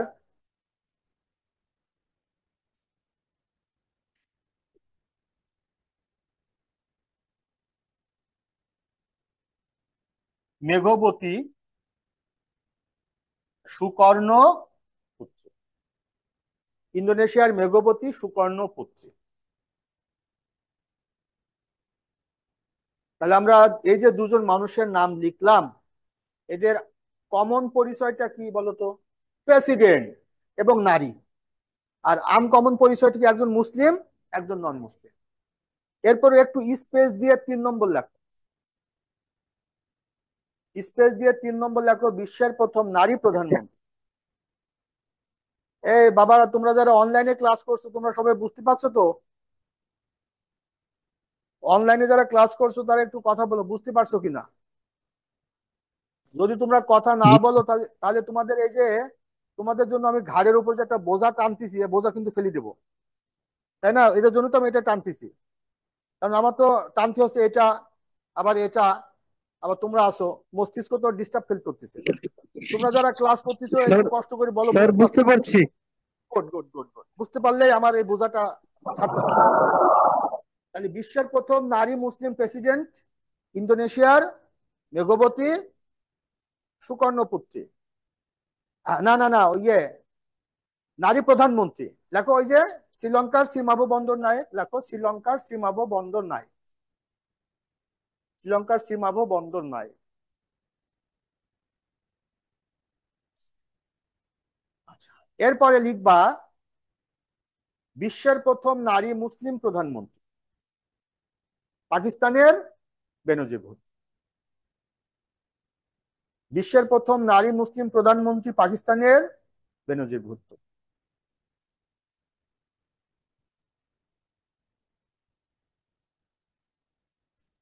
আচ্ছা, এখন কথা হলো যে এই প্রসঙ্গটি আসলো কোন জায়গা থেকে? আসলো হচ্ছে যে ন্যাম গঠনের লক্ষ্যে যারা জড়িত ছিলেন তাদের মধ্য থেকে ওই যে ডক্টর আহমেদ সুকর্ণ, তার মেয়ের নাম হলো মেঘবতী সুকর্ণ পুত্র। তার মানে হচ্ছে যে জনসংখ্যায় বিশ্বের বৃহত্তম মুসলিম দেশ কোনটি? ইন্দোনেশিয়া। আয়তনে বিশ্বের বৃহত্তম মুসলিম দেশ কোনটি? কাজাকিস্তান। আর ইন্দোনেশিয়ার মেঘবতী সুকর্ণ পুত্রী বিশ্বের প্রথম নারী মুসলিম প্রেসিডেন্ট। তার একটা পরিচয় এটা। আরেকটা পরিচয় হচ্ছে যে তার বাবা হচ্ছে ইন্দোনেশিয়ার প্রেসিডেন্ট ডক্টর আহমেদ সুকর্ণ, এবং তিনি ন্যাম গঠনের প্রতিষ্ঠাতা। এরপরে তোমরা নাম শুনেছ শ্রীলঙ্কার একজন মহিলা প্রেসিডেন্টের নাম চন্দ্রিকা কুমারা তুঙ্গা। সেই চন্দ্রিকা কুমারা তুঙ্গা কিন্তু শ্রীলঙ্কার প্রেসিডেন্ট, মহিলা প্রেসিডেন্ট। আর তার মা কিন্তু এই শ্রীমাভো বন্দর নাই। বুঝছো কিভাবে ব্লাড কিভাবে নেতৃত্ব দেয়? আর পাকিস্তানের সাবেক প্রধানমন্ত্রী জুলফিকার আলী ভুট্টো, তার মেয়ে কিন্তু বেনজির ভুট্টো। এরকম ভাবে ইতিহাস রয়েছে। আর জওহরলাল নেহরুর পরিচয় তো অনেক পরিচয়। জওহরলাল নেহরু নিয়ে অনেক প্রশ্ন বিসিএস আসছে। দুটো একটা উত্তর তোমাদেরকে দিচ্ছি। ভারতবর্ষে প্রথম বৃহৎ রাজনৈতিক যে দল, ভারতীয় জাতীয় কংগ্রেস, 1885 সালে গঠিত, এটা বিসিএস আসছে। সেই ভারতীয় জাতীয় কংগ্রেস গঠনে যার অবদান ছিল, বা সেই ইয়ের জাতীয় কংগ্রেসের একজন তুখোর নেতা ছিল মতিলাল নেহেরু। সেই মতিলাল নেহরুর ছেলে কিন্তু জওহরলাল নেহরু। এবং 1947-এ ইন্ডিয়ান সাবকন্টিনেন্ট ডিভাইডেড হবার পরে ইন্ডিপেন্ডেন্ট ইন্ডিয়ার ফার্স্ট প্রাইম মিনিস্টার ছিলেন জওহরলাল নেহরু। তার বিখ্যাত একটা বই আছে ডিসকভারি অফ ইন্ডিয়া। আর মাওলানা আবুল কালাম আজাদের একটা বই ইন্ডিয়া উইন্স ফ্রিডম, এটা বিশেষ পরীক্ষা আসে। এই বইগুলো, কিছু কিছু বই আছে গুরুত্বপূর্ণ, তোমরা মনে রাখবা। যেমন দাস ক্যাপিটাল কার লেখা? Karl Marx. Long Walk to Freedom কার লেখা? Nelson Mandela. হ্যাঁ। তারপরে এরকম ভাবে এই জওহরলাল নেহরু ছিলেন ইন্ডিয়ার প্রথম প্রধানমন্ত্রী। আমার এক স্টুডেন্ট 41st বিসিএস এর চিটাগং ইউনিভার্সিটি পাস করছে ইকোনমিক্স, এটা খুব brilliant, first class foreign service ছিল। ওকে ভাইবা বোর্ডে প্রশ্নটি করছিল। জওহরলাল নেহরু ক্ষমতা আসার পরে তার একটা নীতি ছিল। এই নীতিকে বলা হয় নেহেরু ডকট্রিন, বা কেউ কেউ এটিকে বলে থাকে ইন্ডিয়ান ডক্ট্রিন। এই ডক্ট্রিনের মূল বিষয়টা ছিল যে ভারত মাতা ব্রিটিশ সাম্রাজ্যের একমাত্র বৈধ উত্তরাধিকার। কাজী ভারত মাতার আশেপাশে যে দেশগুলো রয়েছে, মানে ভারতের যে প্রতিবেশী দেশগুলো রয়েছে, সে দেশগুলো তারা সাংস্কৃতিকভাবে স্বায়ত্তশাসন ভোগ করবে, কিন্তু রাজনৈতিক এবং অর্থনৈতিকভাবে ভারত মাতার কন্ট্রোলে থাকবে। মানে বুঝছো যে এই দেশগুলো প্রকৃত স্বাধীন না, এরা ভারতের কন্ট্রোলে থাকবে। এটা ছিল হলো নেহেরু ডক্ট্রিন। এবং নেহেরুর এই ডক্ট্রিনটাই পরবর্তীতে 1962 সালে ভারত চীন যুদ্ধ বাঁধছে। এই কারণে এটা বিশেষ পরীক্ষা আছে 46 বিসিএস এ, ভারত চীন যুদ্ধ 1962 সালে বাঁধছে। জওয়াহরলাল নেহেরু প্রথম প্রধানমন্ত্রী ছিলেন, আর তার বউয়ের নাম ছিল কমলা নেহেরু। এটার পরীক্ষা আসবে না। আর তাদের একমাত্র মেয়ে ছিল, সে মেয়ের নাম ছিল ইন্দিরা। আরে বাবা, গান্ধী পরে আসুক। ইন্দিরা প্রিয়দর্শিনী নেহেরু। এই ইন্দিরা প্রিয়দর্শিনী নেহেরু জওয়াহরলাল নেহেরুর একমাত্র মেয়ে ছিল। নেহেরু সাহেব তাকে খুব ভালোবাসত, কিন্তু ওই ইন্দিরা নেহেরু কিংবা জওয়াহরলাল নেহেরুর পরিবারের সাথে পারস্য থেকে আসা একটা পরিবারের সখ্যতা গড়ে ওঠে। সে পরিবারের একটা ছেলের নাম ছিল ফিরোজ। এই ফিরোজের নামের শেষে গান্ধী বা এই টাইপের একটা শব্দ ছিল, এটা নিয়ে বিতর্ক আছে ইতিহাস। তো সে ফিরোজ এই জওয়াহরলাল নেহরুর পরিবারে আসা যাওয়ার কারণে ইন্ডিয়া নেহরুর সাথে একটা সম্পর্ক গড়ে ওঠে, প্রেমের সম্পর্ক। পরে দুজন এমন একটা পর্যায়ে পৌঁছায় যে কেউ কাউকে ছাড়া বাঁচবে না। তো তখন জওয়াহরলাল নেহরু সাহেব তার মেয়েকে ফিরোজের হাত থেকে বাঁচার জন্য অক্সফোর্ডে পাঠায় পড়াশোনার জন্য। সে জায়গায় গিয়েও সে প্রেমের টানে ওখানে গিয়ে উপস্থিত। যেমন তুরস্কের যুবক সিরাজগঞ্জের মেয়ের সাথে সম্পর্ক রাখার জন্য বাংলাদেশে আসছে। কি আর করবা, কারণ প্রেমের মরা তো জলে ডোবে না। কেন ডোবে না জানো? কারণ ভাসতে পারে না। প্রেমের মরে এমন এক মরে মরা ভাসতে পারে না, জলে ডোবে না। এরপরে ফিরোজ সেখানে গিয়ে হাজির হয়। একটা পর্যায়ে জওয়াহরলাল নেহরু দেখে মান সম্মানের ব্যাপার, তখন তার মেয়েকে ফিরোজের হাতে তুলে দেওয়ার সিদ্ধান্ত নেয়। কিন্তু ফিরোজের কোনো তার পরিচয় খুব একটা মজবুত ছিল না, যে কারণে ভারতের জাতির পিতা মোহনদাস করমচাঁদ গান্ধী সাহেবের কাছে নেহরু সাহেব একটা প্রস্তাব দেয় যে আপনি ফিরোজকে আপনার পালিত পুত্র মানে দত্তক পুত্রের মর্যাদা দিয়ে আমার ইজ্জত বাঁচান। একটা পর্যায়ে ওই ফিরোজকে পুত্র হিসাবে গ্রহণ করে, দত্তক পুত্র হিসাবে, পালিত পুত্র হিসাবে গান্ধী সাহেব, মানে মহাত্মা গান্ধী। তখন এই মহাত্মা গান্ধীর ছেলের সাথে ইন্দিরা নেহরুর বিয়ে হওয়ার পরে নাম হয়ে যায় ইন্দিরা গান্ধী। এখানেই শেষ না, আরো আছে। এই দুই গান্ধী মানে ফিরোজ গান্ধী আর শ্রীমতী ইন্দিরা গান্ধীর মিলিত প্রচেষ্টায় পৃথিবীতে দুই গান্ধী জন্মায়। একটা হচ্ছে রাজীব গান্ধী, আর একটা হচ্ছে সঞ্জয় গান্ধী। এই রাজীব গান্ধী কিন্তু বিশেষ পরীক্ষায় প্রশ্ন আসছে। তো বুঝছো আমার মাথার চান্দিটা কেন ফাঁকা হয়েছে? কারণ তো বুঝতেছো। এই রাজীব গান্ধী ভারতের প্রধানমন্ত্রী ছিলেন।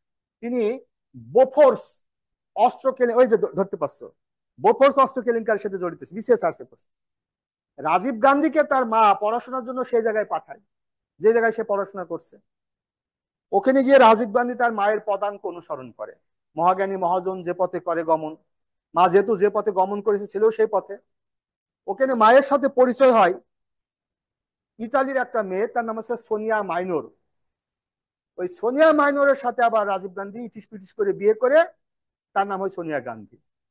রাজীব গান্ধী আর সোনিয়া গান্ধীর মিলিত প্রচেষ্টায় পৃথিবীতে আসছে দুই গান্ধী, রাহুল গান্ধী আর প্রিয়াঙ্কা গান্ধী।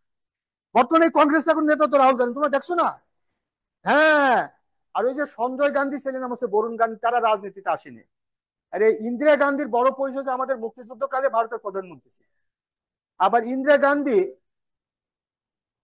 শিখ কর্তৃক, দেহরক্ষক কর্তৃক 1984 সালে নিহত হয়েছে। আর এই জওহরলাল নেহরুর ছেলে নাতি রাজীব গান্ধী, তিনি নির্বাচনী প্রচারণা চালাচ্ছিলেন তামিলনাড়ু রাজ্যে। তাকে হত্যা করার জন্য নলিনী এবং থানু বোমা হামলা চালিয়েছিল। আত্মঘাতী মহিলা নাম আছে নলিনী, থানু এবং নলিনী। এটাও বিশেষ পরীক্ষা আসছে। আর ওদিকে তুমি বুঝতে পারছো পাকিস্তানের ইতিহাসটা যদি দেখো, তো জুলফিকার আলী ভুট্টো নাম করা একজন রাজনীতিবিদ, তার মেয়ে হচ্ছে ওই যে ডটার অফ দ্য ইস্ট বেনজির ভুট্টো, তার ছেলে হচ্ছে বিলওয়াল ভুট্টো, আগামী দিনে পাকিস্তানের প্রধানমন্ত্রী। আর আমাদের দেশের বিষয়টা তোমরা ইতিহাসের পোস্টার দেখলে বুঝবা কোত্থেকে কিভাবে কিভাবে আসছে। আর ওদিকে শ্রীলঙ্কার প্রধানমন্ত্রীর মেয়ে কিন্তু চন্দ্রিকা কুমারতুঙ্গা। এশিয়ার ইতিহাসটা দেখো। তারপর তুমি যদি দেখো যে ইন্দোনেশিয়া, ওই যে আহমেদ সুকনের মেয়ে। আর অং সান সুচি নাম শুনছো তো? তিন নামের এক নাম। তার বাবা কিন্তু জেনারেল অং সান। 1948-এ Union of Myanmar, at that time তার নাম ছিল বার্মা। বার্মা তো 1989-এ মায়ানমার হয়েছে। তো 48-এ এই যে তোমার বার্মা ব্রিটিশ থেকে স্বাধীনতা লাভ করেছে। আর সে স্বাধীনতা সংগ্রামী নেতৃত্ব দিয়েছেন জেনারেল অংশান। আর অংশান অংশান তার বউয়ের নাম হচ্ছে সু, আর তার মায়ের নাম হলো সি। সেই সুবাদে তার মেয়ে হচ্ছে অংশান সুচি। মানে বাপের অংশটুকু পেয়েছে অং শান, আর সু হলো তার মা, আর সি হচ্ছে তার দাদি। এই তিন তিন আত্মার এক আত্মা হচ্ছে অং সান সুচি। 1991 সালে শান্তিতে নোবেল পেয়েছে, বিসিএস আসছে। দলের নাম এনএলডি, 1988 সালে গঠিত হয়েছে। এখন এখানেই শেষ নয়, মাথা ঘুরতেছে নাকি তোমাদের? এখানেই শেষ নয়, শেষটা হচ্ছে ন্যাম। এটার নামটা কি? এটার নাম হচ্ছে সংক্ষেপে ন্যাম, কিন্তু পুরো নাম হচ্ছে নন অ্যালাইনড মুভমেন্ট। এখন বাংলাটা কি? জোট নিরপেক্ষ আন্দোলন। এখন প্রশ্ন করতে পারো, স্যার স্যার কেন এটি জোট নিরপেক্ষ আন্দোলন? এর একটা হিস্ট্রি আছে। হিস্ট্রিটা হচ্ছে যে 1945-এ সেকেন্ড ওয়ার্ল্ড ওয়ার যখন শেষ হয়ে গেল, তখন দুটি বৃহৎ রাষ্ট্র আমেরিকা এবং সোভিয়েত ইউনিয়ন, তারা বিশ্বব্যাপী তাদের প্রভুত্ব, তাদের নিয়ন্ত্রণ শক্তি তারা বিশ্বব্যাপী ছড়িয়ে দেওয়ার জন্য প্রচেষ্টা নিল। সোভিয়েত বলল যে বিশ্ব এখন আমার নেতৃত্বে চলবে, আর আমেরিকা বলল বিশ্ব এখন আমার নেতৃত্বে চলবে। এটা নিয়ে তাদের মধ্যে একটা যুদ্ধ শুরু হলো, যেটা সরাসরি কোনো যুদ্ধ না, কিন্তু যুদ্ধের একটা পরিস্থিতি। এটাকে বলে স্নায়ু যুদ্ধ বা কোল্ড ওয়ার। ওই সময় পৃথিবীটা দুইটা ব্লকে ভাগ হয়ে গেল। সোভিয়েতের নেতৃত্বে সমাজতান্ত্রিক দেশগুলো, আমেরিকার নেতৃত্বে পুঁজিবাদী দেশগুলো। 47-এর মানে 45-এর পরের কথা। ঠিক ওই সময়ে এশিয়া মহাদেশের এবং আফ্রিকা মহাদেশে, ভাল লাগছে না, বুঝতে পারছো? বাবা, তোমাদের কোনো প্রশ্ন থাকলে আমাকে করো, আমি যত শুনতে পারি পড়বো, কারণ আমার অস্বস্তি লাগছে। বুঝতে পারছো না অস্বস্তি লাগার কথা না বলে? ঘাড় আটকে ধরছে এটা, এত মনোযোগ দেওয়া যায় না। সোভিয়েত এবং আমেরিকার মধ্যে একটা কোল্ড ওয়ার শুরু হয়ে গেল। সেই সময় এশিয়া মহাদেশ এবং আফ্রিকা মহাদেশের দেশগুলো কেবলমাত্র স্বাধীনতা লাভ করেছে। তারা দেখলো যেহেতু আমরা স্বাধীনতা লাভ করলাম, তাহলে আমাদের উন্নয়নের জন্য আমেরিকা এবং সোভিয়েত উভয়ের পক্ষে সাহায্য সহযোগিতা আমাদের দরকার। এখন আমরা যদি সোভিয়েতের দিকে চলে যাই, তাহলে আমেরিকা আমাদের সাহায্য সহযোগিতা করবে না। আবার আমেরিকার দিকে গেলে সোভিয়েত সাহায্য সহযোগিতা করবে না।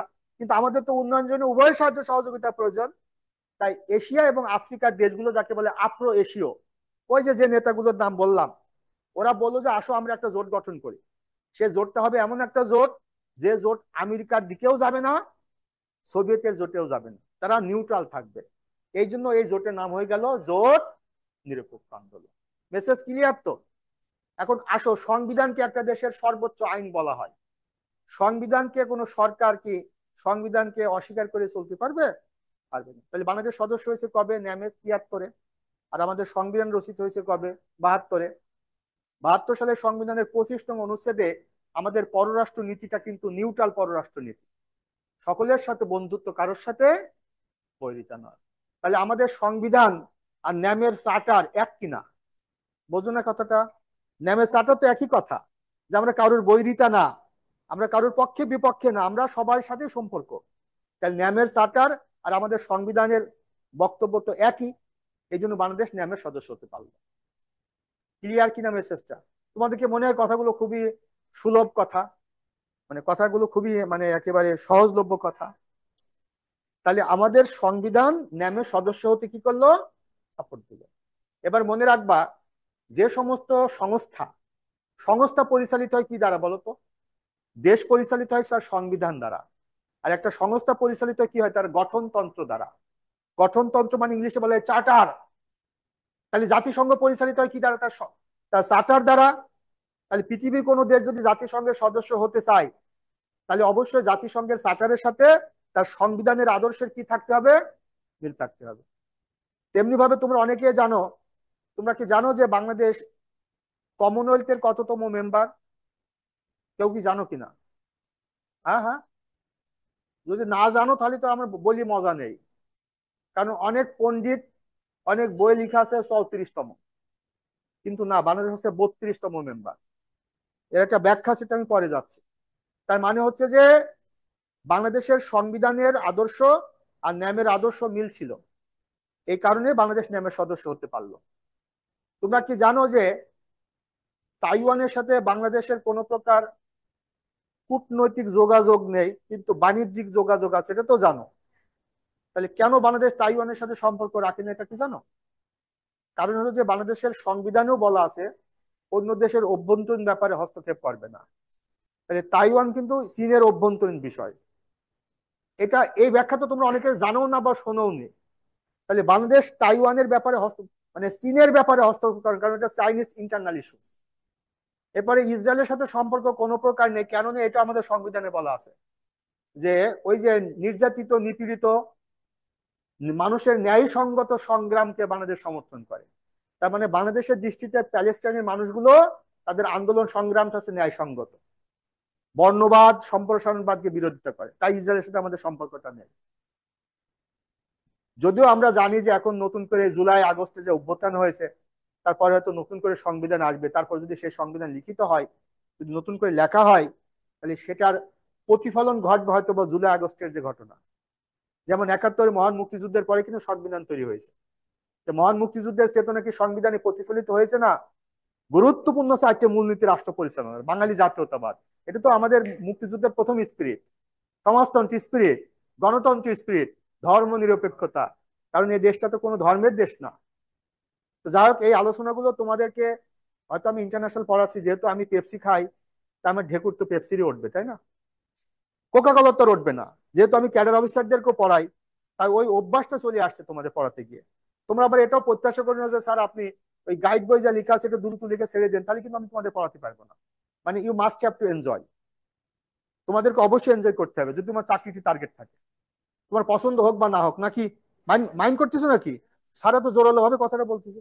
আমি তো চাই তোমার চাকরিটি হোক, কারণ এই জিনিসগুলো কিন্তু তোমার জীবনে, অন্তত বিশেষে চাকরি পাওয়ার ক্ষেত্রে তোমার কাছে লাগে। আচ্ছা, ন্যামের পরে আমরা যাব কমনওয়েলথে।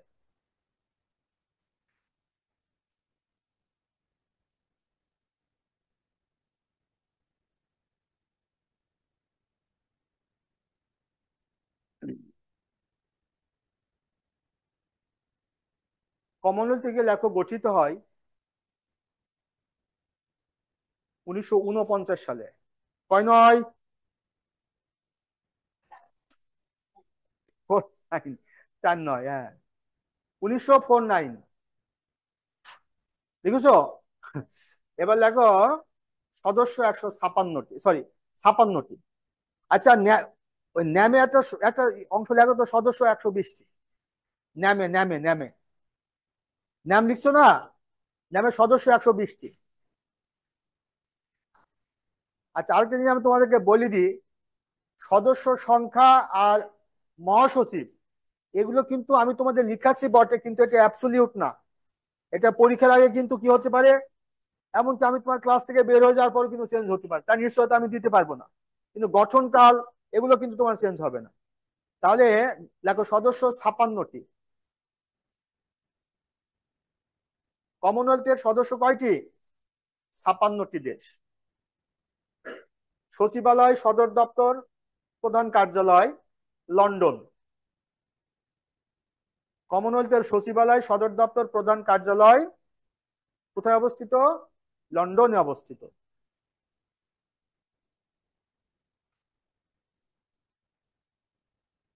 পরের তথ্য, কমনওয়েলথের সচিবালয়ের নাম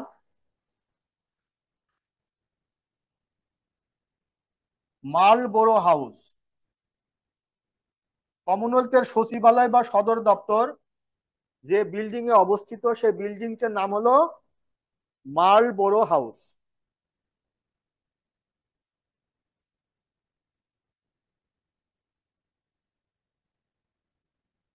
তারপরে লিখবা বাংলাদেশ 1972 সালের 18ই এপ্রিল, বাংলাদেশ 1972 সালের 18ই এপ্রিল কমনওয়েলথের সদস্যপদ লাভ করে? 1972 সালের 18ই এপ্রিল কমনওয়েলথের সদস্যপদ লাভ করে।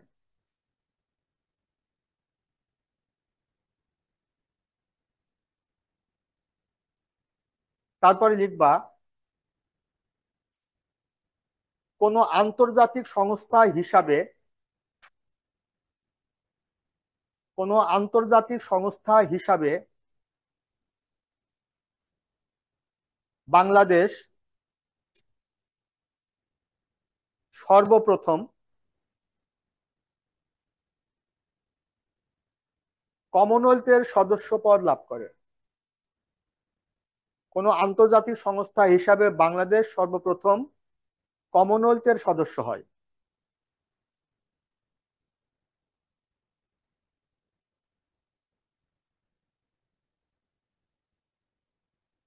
পরের তথ্য লিখবা বাংলাদেশ কমনওয়েলথের 32তম সদস্য। বাংলাদেশ কমনওয়েলথের 32তম সদস্য।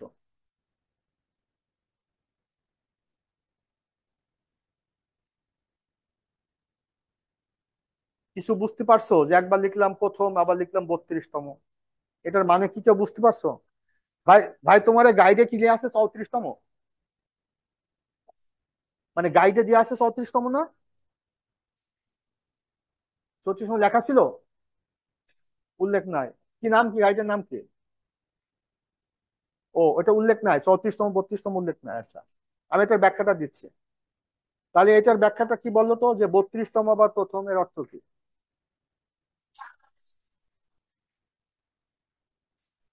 কমনওয়েলথের সদস্যপদ লাভ করে, ভেরি। তাহলে বাংলাদেশের জন্য কমনওয়েলথ কততম? প্রথম। আর কমনওয়েলথের জন্য বাংলাদেশ 32তম, 32nd। এবার হ্যাঁ হ্যাঁ হ্যাঁ হ্যাঁ, এবার লেখো যে কমনওয়েলথ মূলত ব্রিটিশ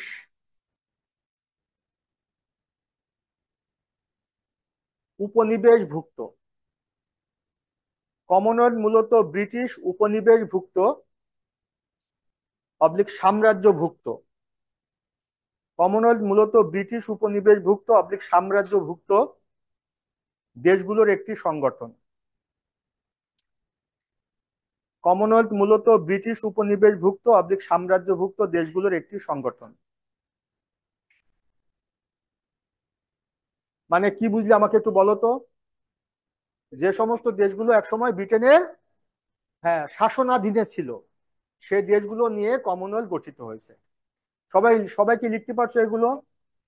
আচ্ছা, এবার তোমরা একটা কথা মনোযোগ দিয়ে শুনবা, খুব ভালো করে বুঝবা। এই ব্যাখ্যাটা অনেকেই না বুঝে উল্টাপাল্টা কথাবার্তা বলে।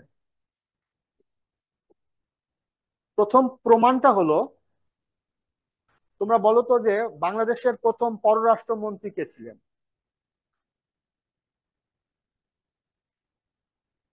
কামরুজ্জামান বলে কেউ ছিল না। আবার তুমি ভাবতেছো ভাই স্যার ছিল, স্যারের সাথে তর্ক করা ঠিক হবে কিনা? তুমি যেটা ভাবতেছো কামরুজ্জামান, সে কামরুজ্জামান না, কামারুজ্জামান। এবার তোমার হৃদয়ের কথাটা আমি বুঝাতে পারছি? তুমি যার নামটা করছো, তার নামের পূর্বে আছে আবুল হাসনাত মোহাম্মদ কামারুজ্জামান, সংক্ষেপে AHM। ক্লিয়ার? সে পররাষ্ট্রমন্ত্রী না, স্বরাষ্ট্র, এতটুকু শেষ না। কৃষি, তাও না। ত্রাণ ও পুনর্বাসন, বুঝছো জিনিসটা? এরপরে আর কোনো ফাঁক ফোকর নেই।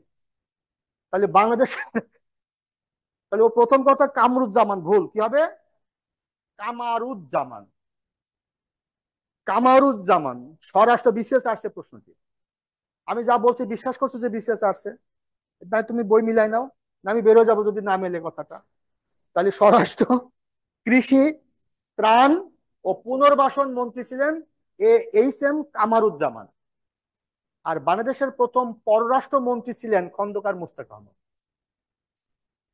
এটা আছে বাংলাদেশের প্রথম।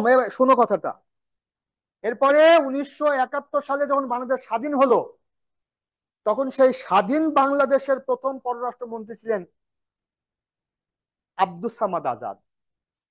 তাহলে আব্দুস সামাদ, এটা বিসিএস এর ভাইবা বোর্ডের প্রশ্ন, যে who was the foreign minister of independent Bangladesh Abdus Samad Azad. স্বাধীন বাংলাদেশের প্রথম অর্থমন্ত্রী কে ছিলেন? তাজউদ্দিন আহমেদ। প্রথম বাজেট তো তাজউদ্দিন আহমেদ করছে। কিন্তু স্বাধীন বাংলাদেশের আগে যে মুক্তিযুদ্ধকালীন সরকার, তার অর্থমন্ত্রী কে ছিলেন? Captain M Mansur Ali. তাহলে আমি তোমাকে তথ্য প্রমাণ দিয়ে বলে যাচ্ছি, কারণ তোমরা যে বিভিন্ন পুস্তকে পাঁচকা লেখকের বই পুস্তক পড়ো, তো ওদের ওদের জ্ঞানও সীমাবদ্ধ, ছেলেদেরকে বিভ্রান্ত করে, ছেলে মেয়েদেরকে। আমি ব্যাখ্যা দিয়ে আজকে বুঝাই দিচ্ছি তোমাকে। তাহলে আব্দুস সামাদ আজাদ বাংলাদেশের প্রথম, স্বাধীন বাংলাদেশের প্রথম পররাষ্ট্রমন্ত্রী। তো আব্দুস সামাদ আজাদ যেহেতু পররাষ্ট্রমন্ত্রী, আর 71 সালে বাংলাদেশ জন্মের পরে যে আন্তর্জাতিক সংস্থা বাংলাদেশ মেম্বারটা পেল, সেই সংস্থার নাম কি? কমনওয়েলথ।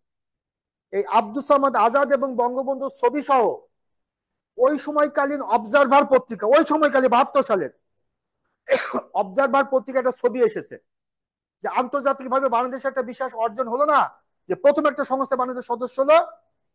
তাই সংবাদটা আসলো হচ্ছে 1972 সালের 19 এপ্রিল, মানে ঘটনা ঘটতে একদিন সংবাদপত্র আসে তার পরের দিন, যে বাংলাদেশ আজকে কমনওয়েলথের 32তম সদস্য হলো। এই নিউজটা কে ছাপাইলো? ছাপাইছে অবজারভার পত্রিকা।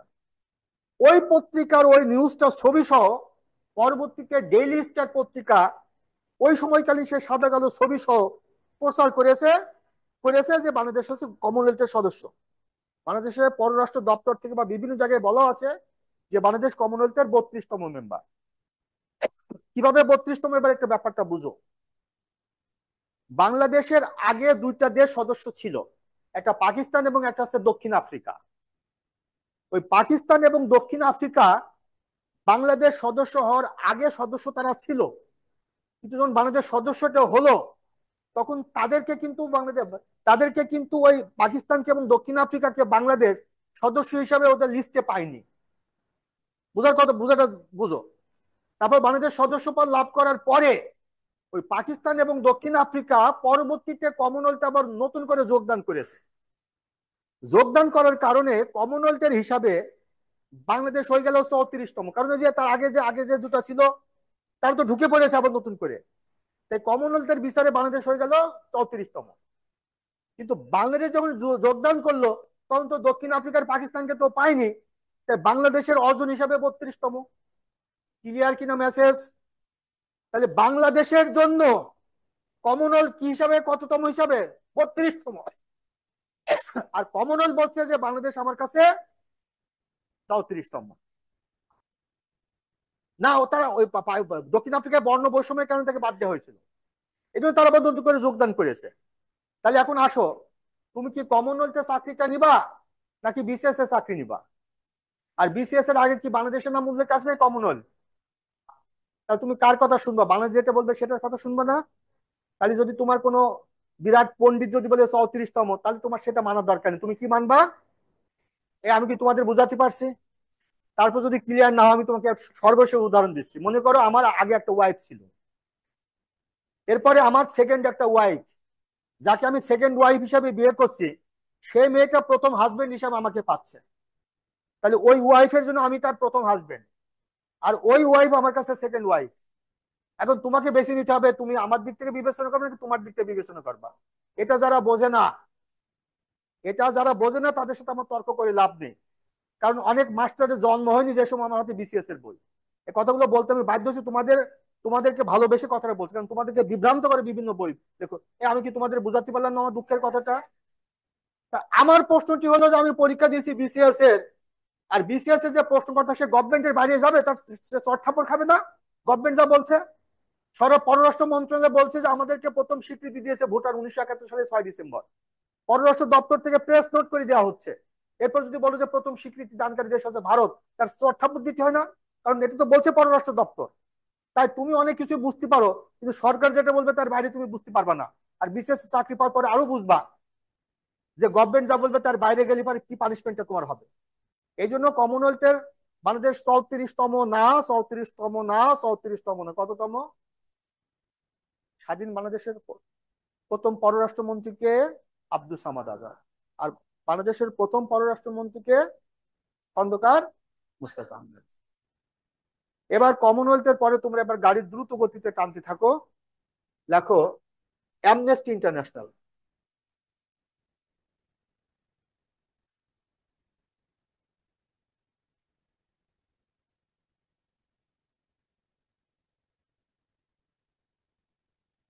এসি অফ করে দিব, দিলাম অফ করে।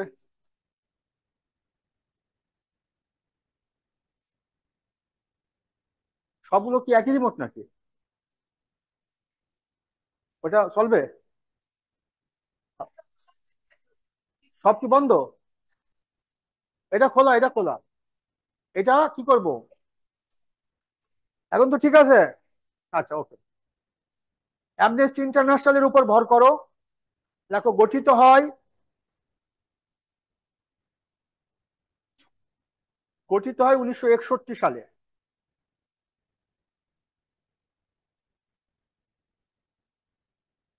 প্রতিষ্ঠাতা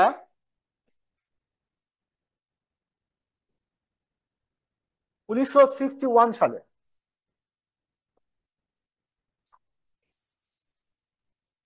প্রতিষ্ঠাতা পিটার বেনেনসন। প্রতিষ্ঠাতা পিটার বেনেনসন, ব্র্যাকেটে ব্রিটেন। পিটার বেনেনসন, ব্র্যাকেটে ব্রিটেন।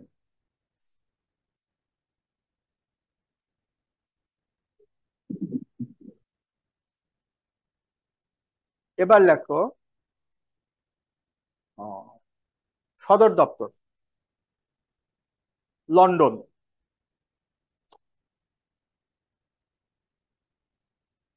লন্ডন। এবার লেখো এটি একটি মানবাধিকার সংগঠন। অ্যামনেস্টি ইন্টারন্যাশনাল একটি মানবাধিকার সংগঠন।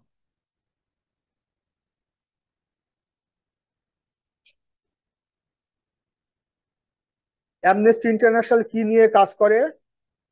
মানবাধিকার নিয়ে কাজ করে। দেখো, বাংলাদেশের আইরিন খান।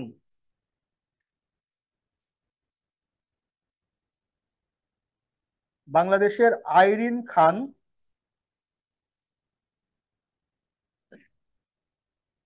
অ্যামনেস্টি ইন্টারন্যাশনালের সাবেক মহাসচিব। বাংলাদেশের আইরিন খান অ্যামনেস্টি ইন্টারন্যাশনাল এর সাবেক মহাসচিব।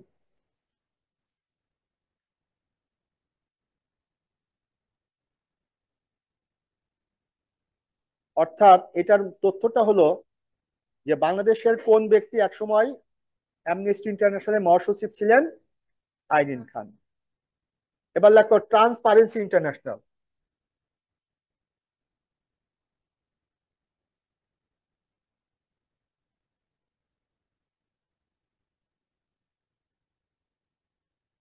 ট্রান্সপারেন্সি ইন্টারন্যাশনাল, সংক্ষেপে এটা টিআই।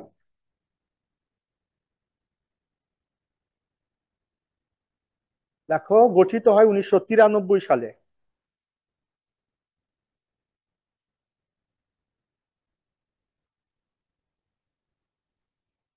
এটাও বিশেষ পরীক্ষা আসছে। 1993-তে গঠিত হয়। সদর দপ্তর পাবলিক সচিবালয় বার্লিন।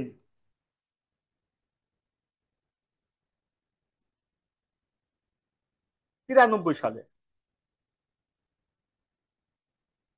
সদর দপ্তর বা সচিবালয় হলো বার্লিন।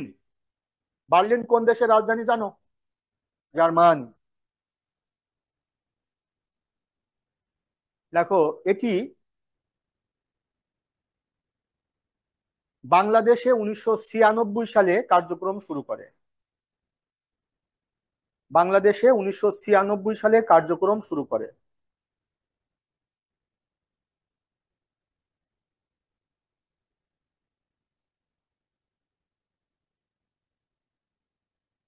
তাহলে বলো তো যে টিআইবি এর হেডকোয়ার্টার্স কোথায়?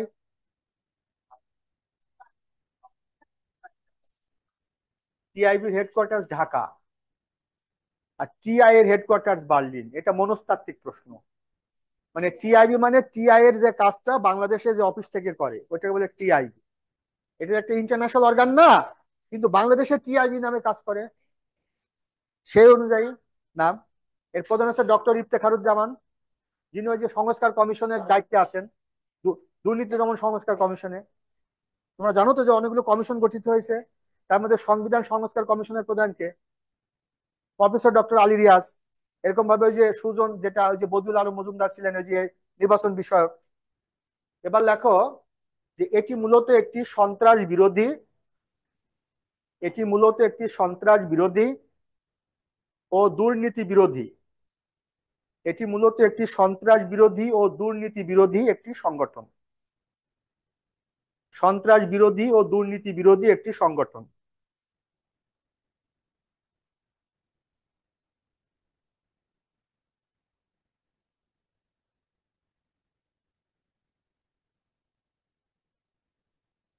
এবার লেখো G7,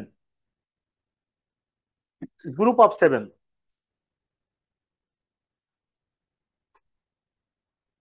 গ্রুপ অফ সেভেন 1975 সালে গঠিত হয়।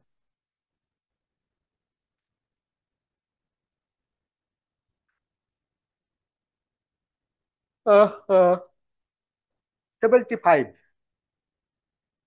এবার লেখো কোনো সদর দপ্তর নেই। G7 এর কোনো সদর দপ্তর নেই।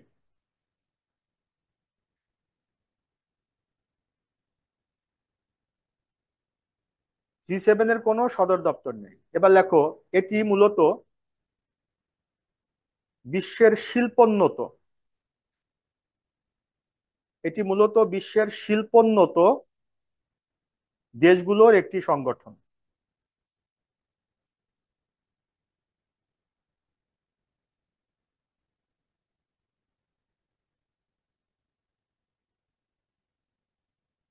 এবার লেখো G7 ভুক্ত দেশগুলো হলো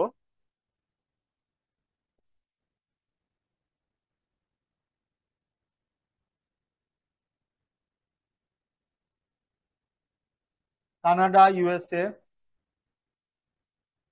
জাপান,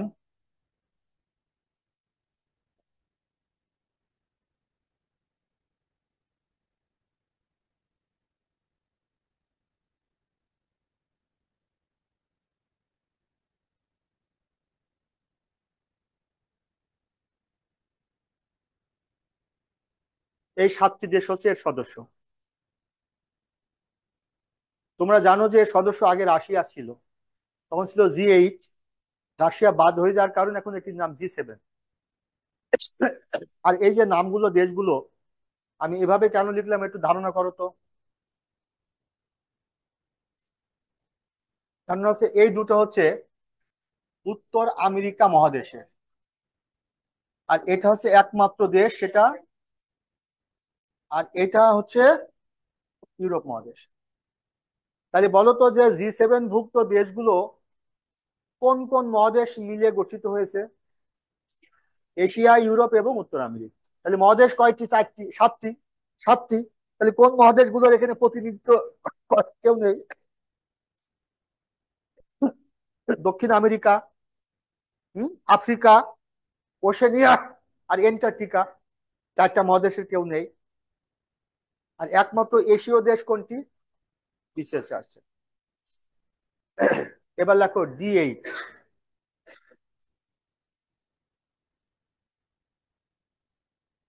ডেভেলপিং 8, লেখো ডেভেলপিং 8। ডেভেলপিং 8।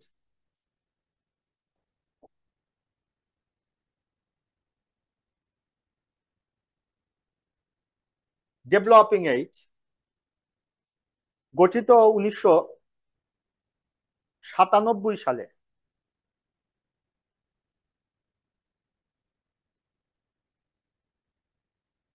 সদর দপ্তর ইস্তানবুল, তুরস্ক।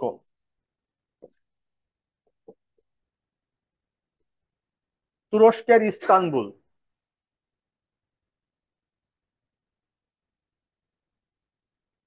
এবার লেখো D8 মূলত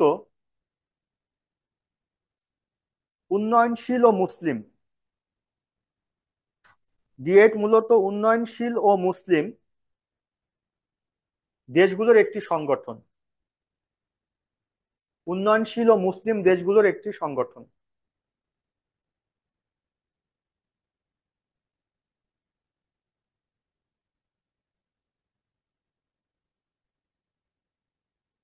এবার লেখো D8 ভুক্ত দেশগুলো হলো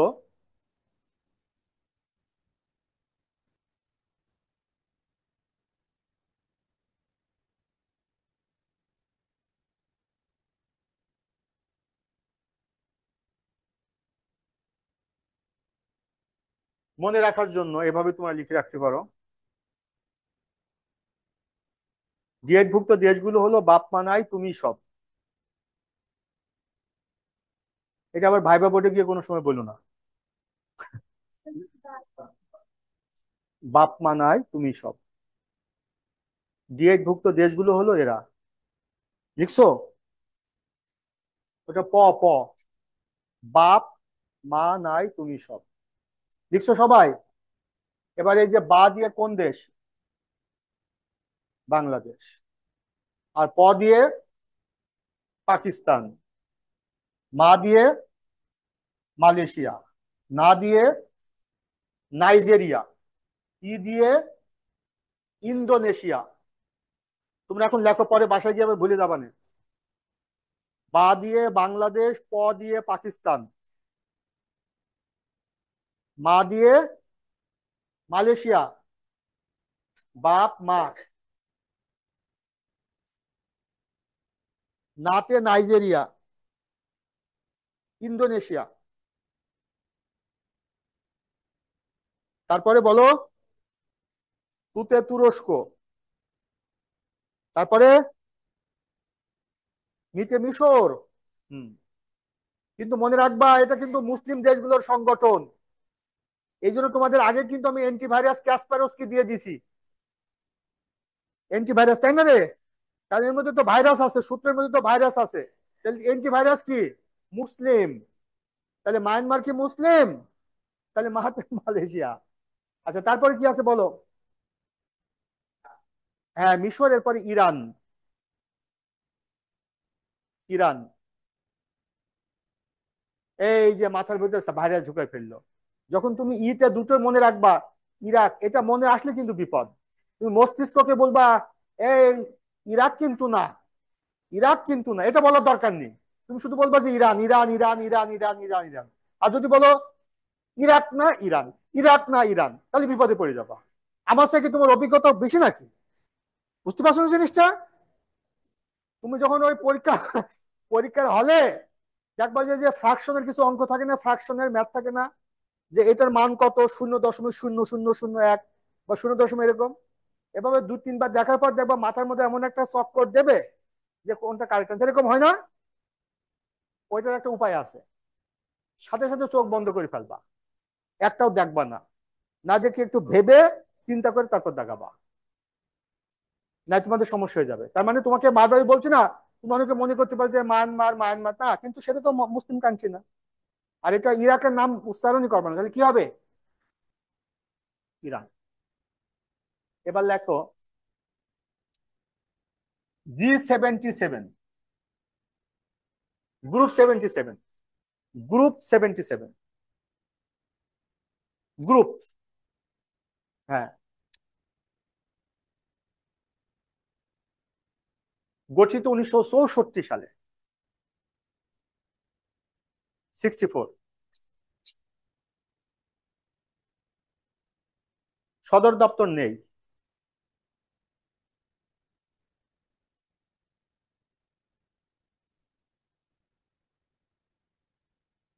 এটি মূলত উন্নয়নশীল দেশগুলোর সংগঠন।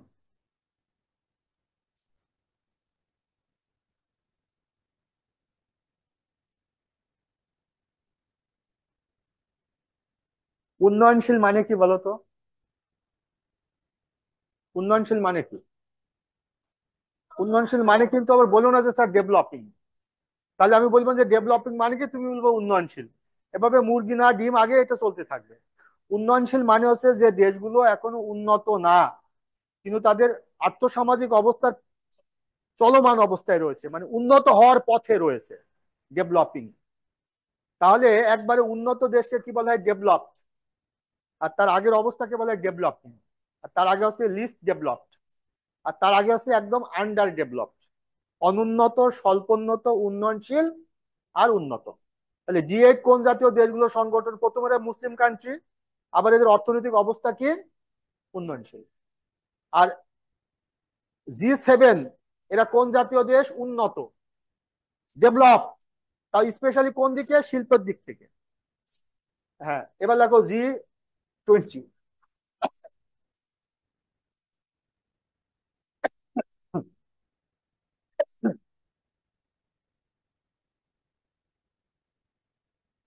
G20 গঠিত হয় 1919 সালে,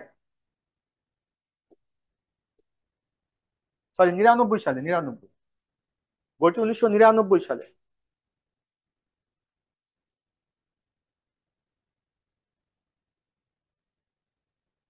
লিখছো, সদর দপ্তর নেই।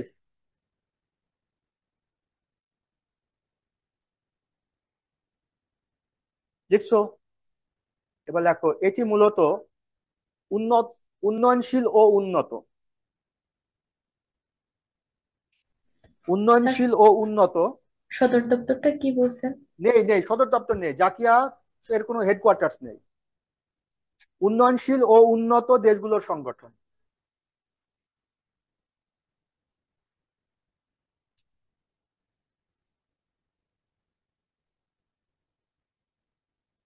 এরপর লেখো সদস্য, সদস্য দিয়ে লেখো, ড্যাশ দিয়ে লেখো 19টি দেশ, 19টি দেশ ও 2টি সংস্থা। দেশ হচ্ছে 19টি আর সংস্থা 2টি। কি কি? একটা হচ্ছে ইউরোপিয়ান ইউনিয়ন, আরেকটা হচ্ছে কি আফ্রিকান ইউনিয়ন। তাহলে G20 সদস্য দেশ 19টি।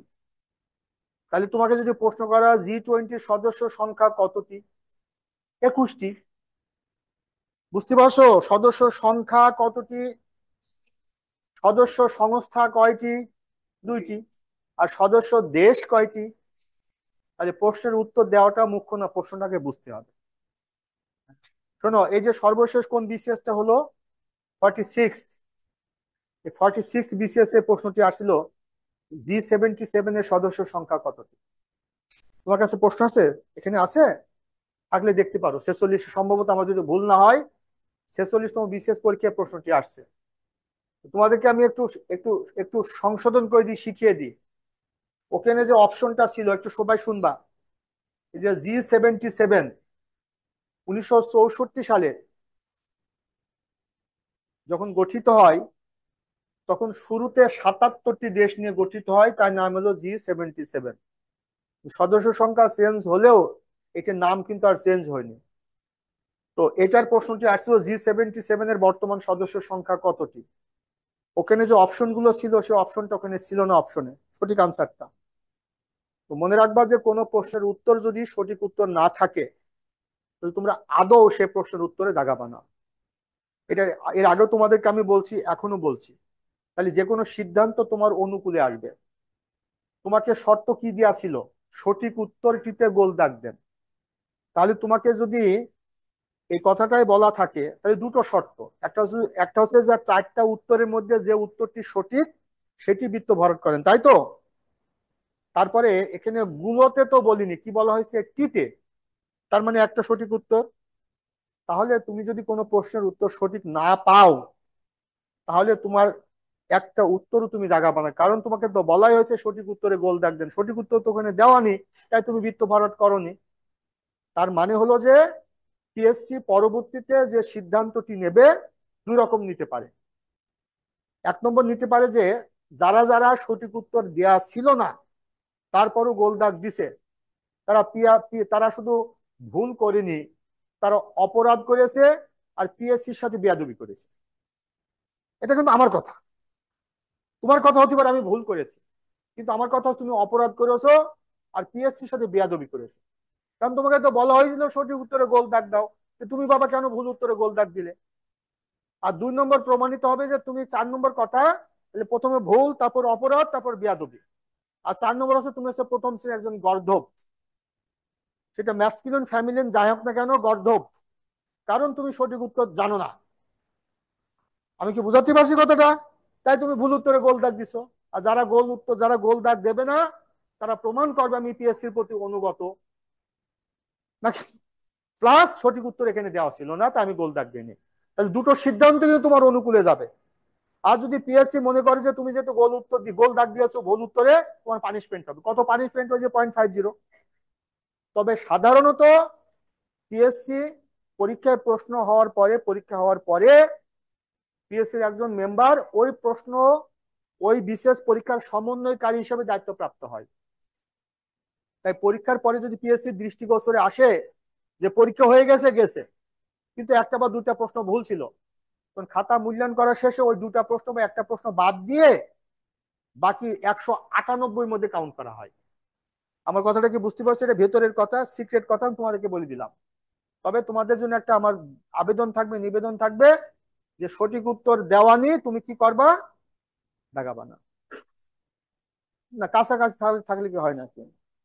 কাছাকাছি থাকলে কোন ক্ষেত্রে হয় সেটা আমি তোমাকে বলি।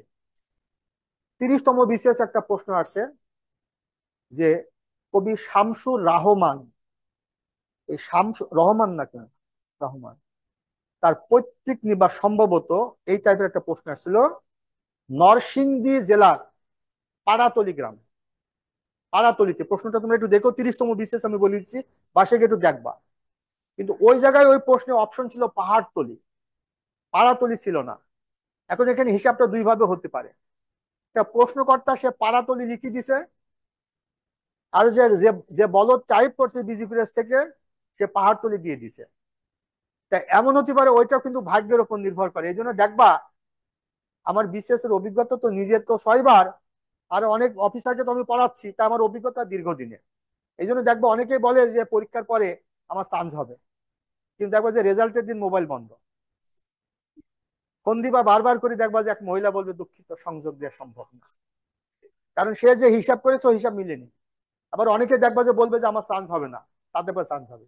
এরকম দু একটা প্রশ্ন কিন্তু এটা হয়ে যায়। ওই যে সে পাড়াতলি দাগাইছে, মানে আসছে হবে পাড়াতলি, কিন্তু টাইপে দিয়ে আছে পাহাড়তলি, তুমি দাগাওনি, কিন্তু যে দাগাইছে ঝুঁকি নিছে তা দেখবা। আমি তোমাদেরকে কথাটা বুঝাতে পারছি? এটা নয় প্রিন্টিং মিস্টেক, এক্ষেত্রে হতে পারে, কিন্তু 1961 সাল উত্তর হবে, 61 সাল দিয়ে আনি, দিয়ে আছে 60, একটু কাছাকাছি দাগাই দিই, ওইটা ওই কাছাকাছি আর এই কাছাকাছি কিন্তু চলবে না। আচ্ছা, I have tried my level best to make you understand. আমি আসলে নামাজটাও করিনি, মাগরিবের সময় হয়ে গেছে, তো আজকে তোমরা চলে যাও, কি বলো? আজকে এ পর্যন্ত, সন্তুষ্ট থাকো।